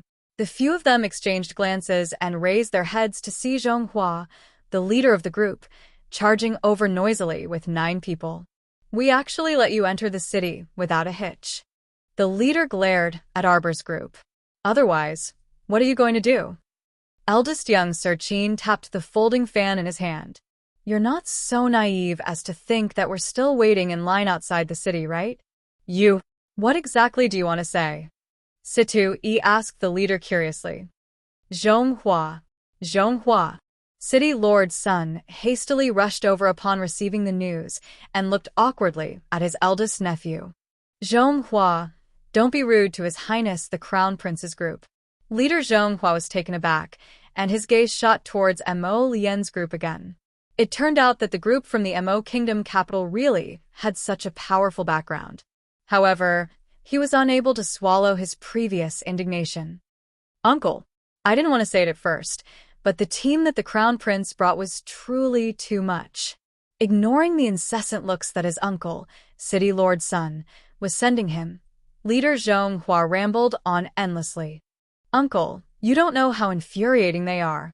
Not only did they plunder all of Jiaozhong Base's rations, but they didn't bring us along with them. They actually didn't bring us along on the return trip and left us at Jiaozhong Base. We were almost besieged by hundreds of zombies. Didn't your Rice City team head to Jiaozhong Base for a cleanup mission? Arbor interrupted him and said indifferently, if you can't even clean up several hundred zombies, then what are you going to do? Do you want to take a stroll? The leader was enraged. Zhonghua, City Lord's son reprimanded. Don't be rude in front of the Crown Princess. You brought more than 200 people out, but less than 10 have returned. Are the lives of your teammates not worth their lives? Arbor glanced indifferently at Callie, who was behind the leader. Grab her. What do you want to do? What do you want to do? 2 black-clothed shadow guards immediately appeared next to Callie and pinned her arms behind her back. Deal with her. No, you can't deal with me? What right do you have to punish me? Carly widened her eyes in horror and kept struggling in the hands of the two secret guards. You're talking about qualifications with me when your infection period will end in less than 4 hours and you're about to mutate? Xiaomu looked at her exasperatedly. Then, he turned to look at Zhonghua. I think you need treatment for your brain. You brought something that could explode at any time back to the city and placed it in the city lord's mansion. Do you want Rice City to become the second Jiaozhong base? No, that's not true. Zhonghua was a little anxious. He turned to look at City Lord Sun's incredulous eyes and hurriedly explained, Uncle, don't listen to her nonsense. She doesn't know anything. As for Carly's injuries, we've already contained them. With Enrich around, there won't be any problems. The foolish girl named Enrich bit her finger as she smiled at Duanyu. Her smile made Duanyu's hair stand on end, and he shrank back into the group. Are you stupid? There won't be any problems. Then why did that man in your group suddenly jump out to bite people and mutate?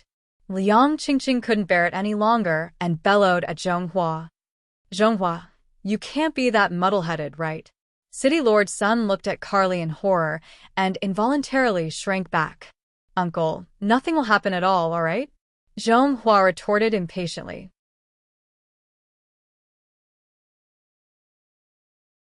Chapter 1344. Capture them all. Mo Lian's frigid words stupefied the remaining members of Rice City's team. Take them all out for inspection. If there are any problems, deal with them on the spot.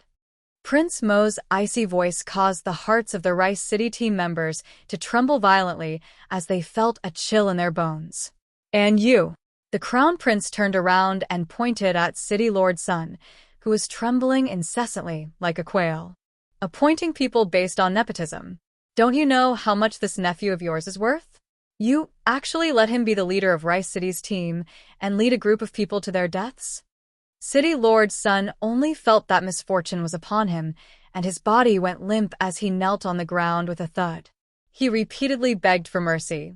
Your Highness, please quell your anger. From now on, you are no longer the City Lord of Rice City's fortifications.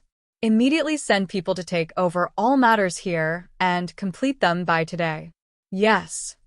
Huifeng bowed and immediately strode out the door, leading people to take care of these matters. City Lord Sun collapsed on the ground, dumbstruck. Everything had been fine up until just now. It was over. Everything was over. His nephew, Zhonghua, was also completely stupefied at this moment. When he came to his senses, it was as if he had been injected with chicken blood, and he immediately started making a fuss and yelling, You can't do this, you can't.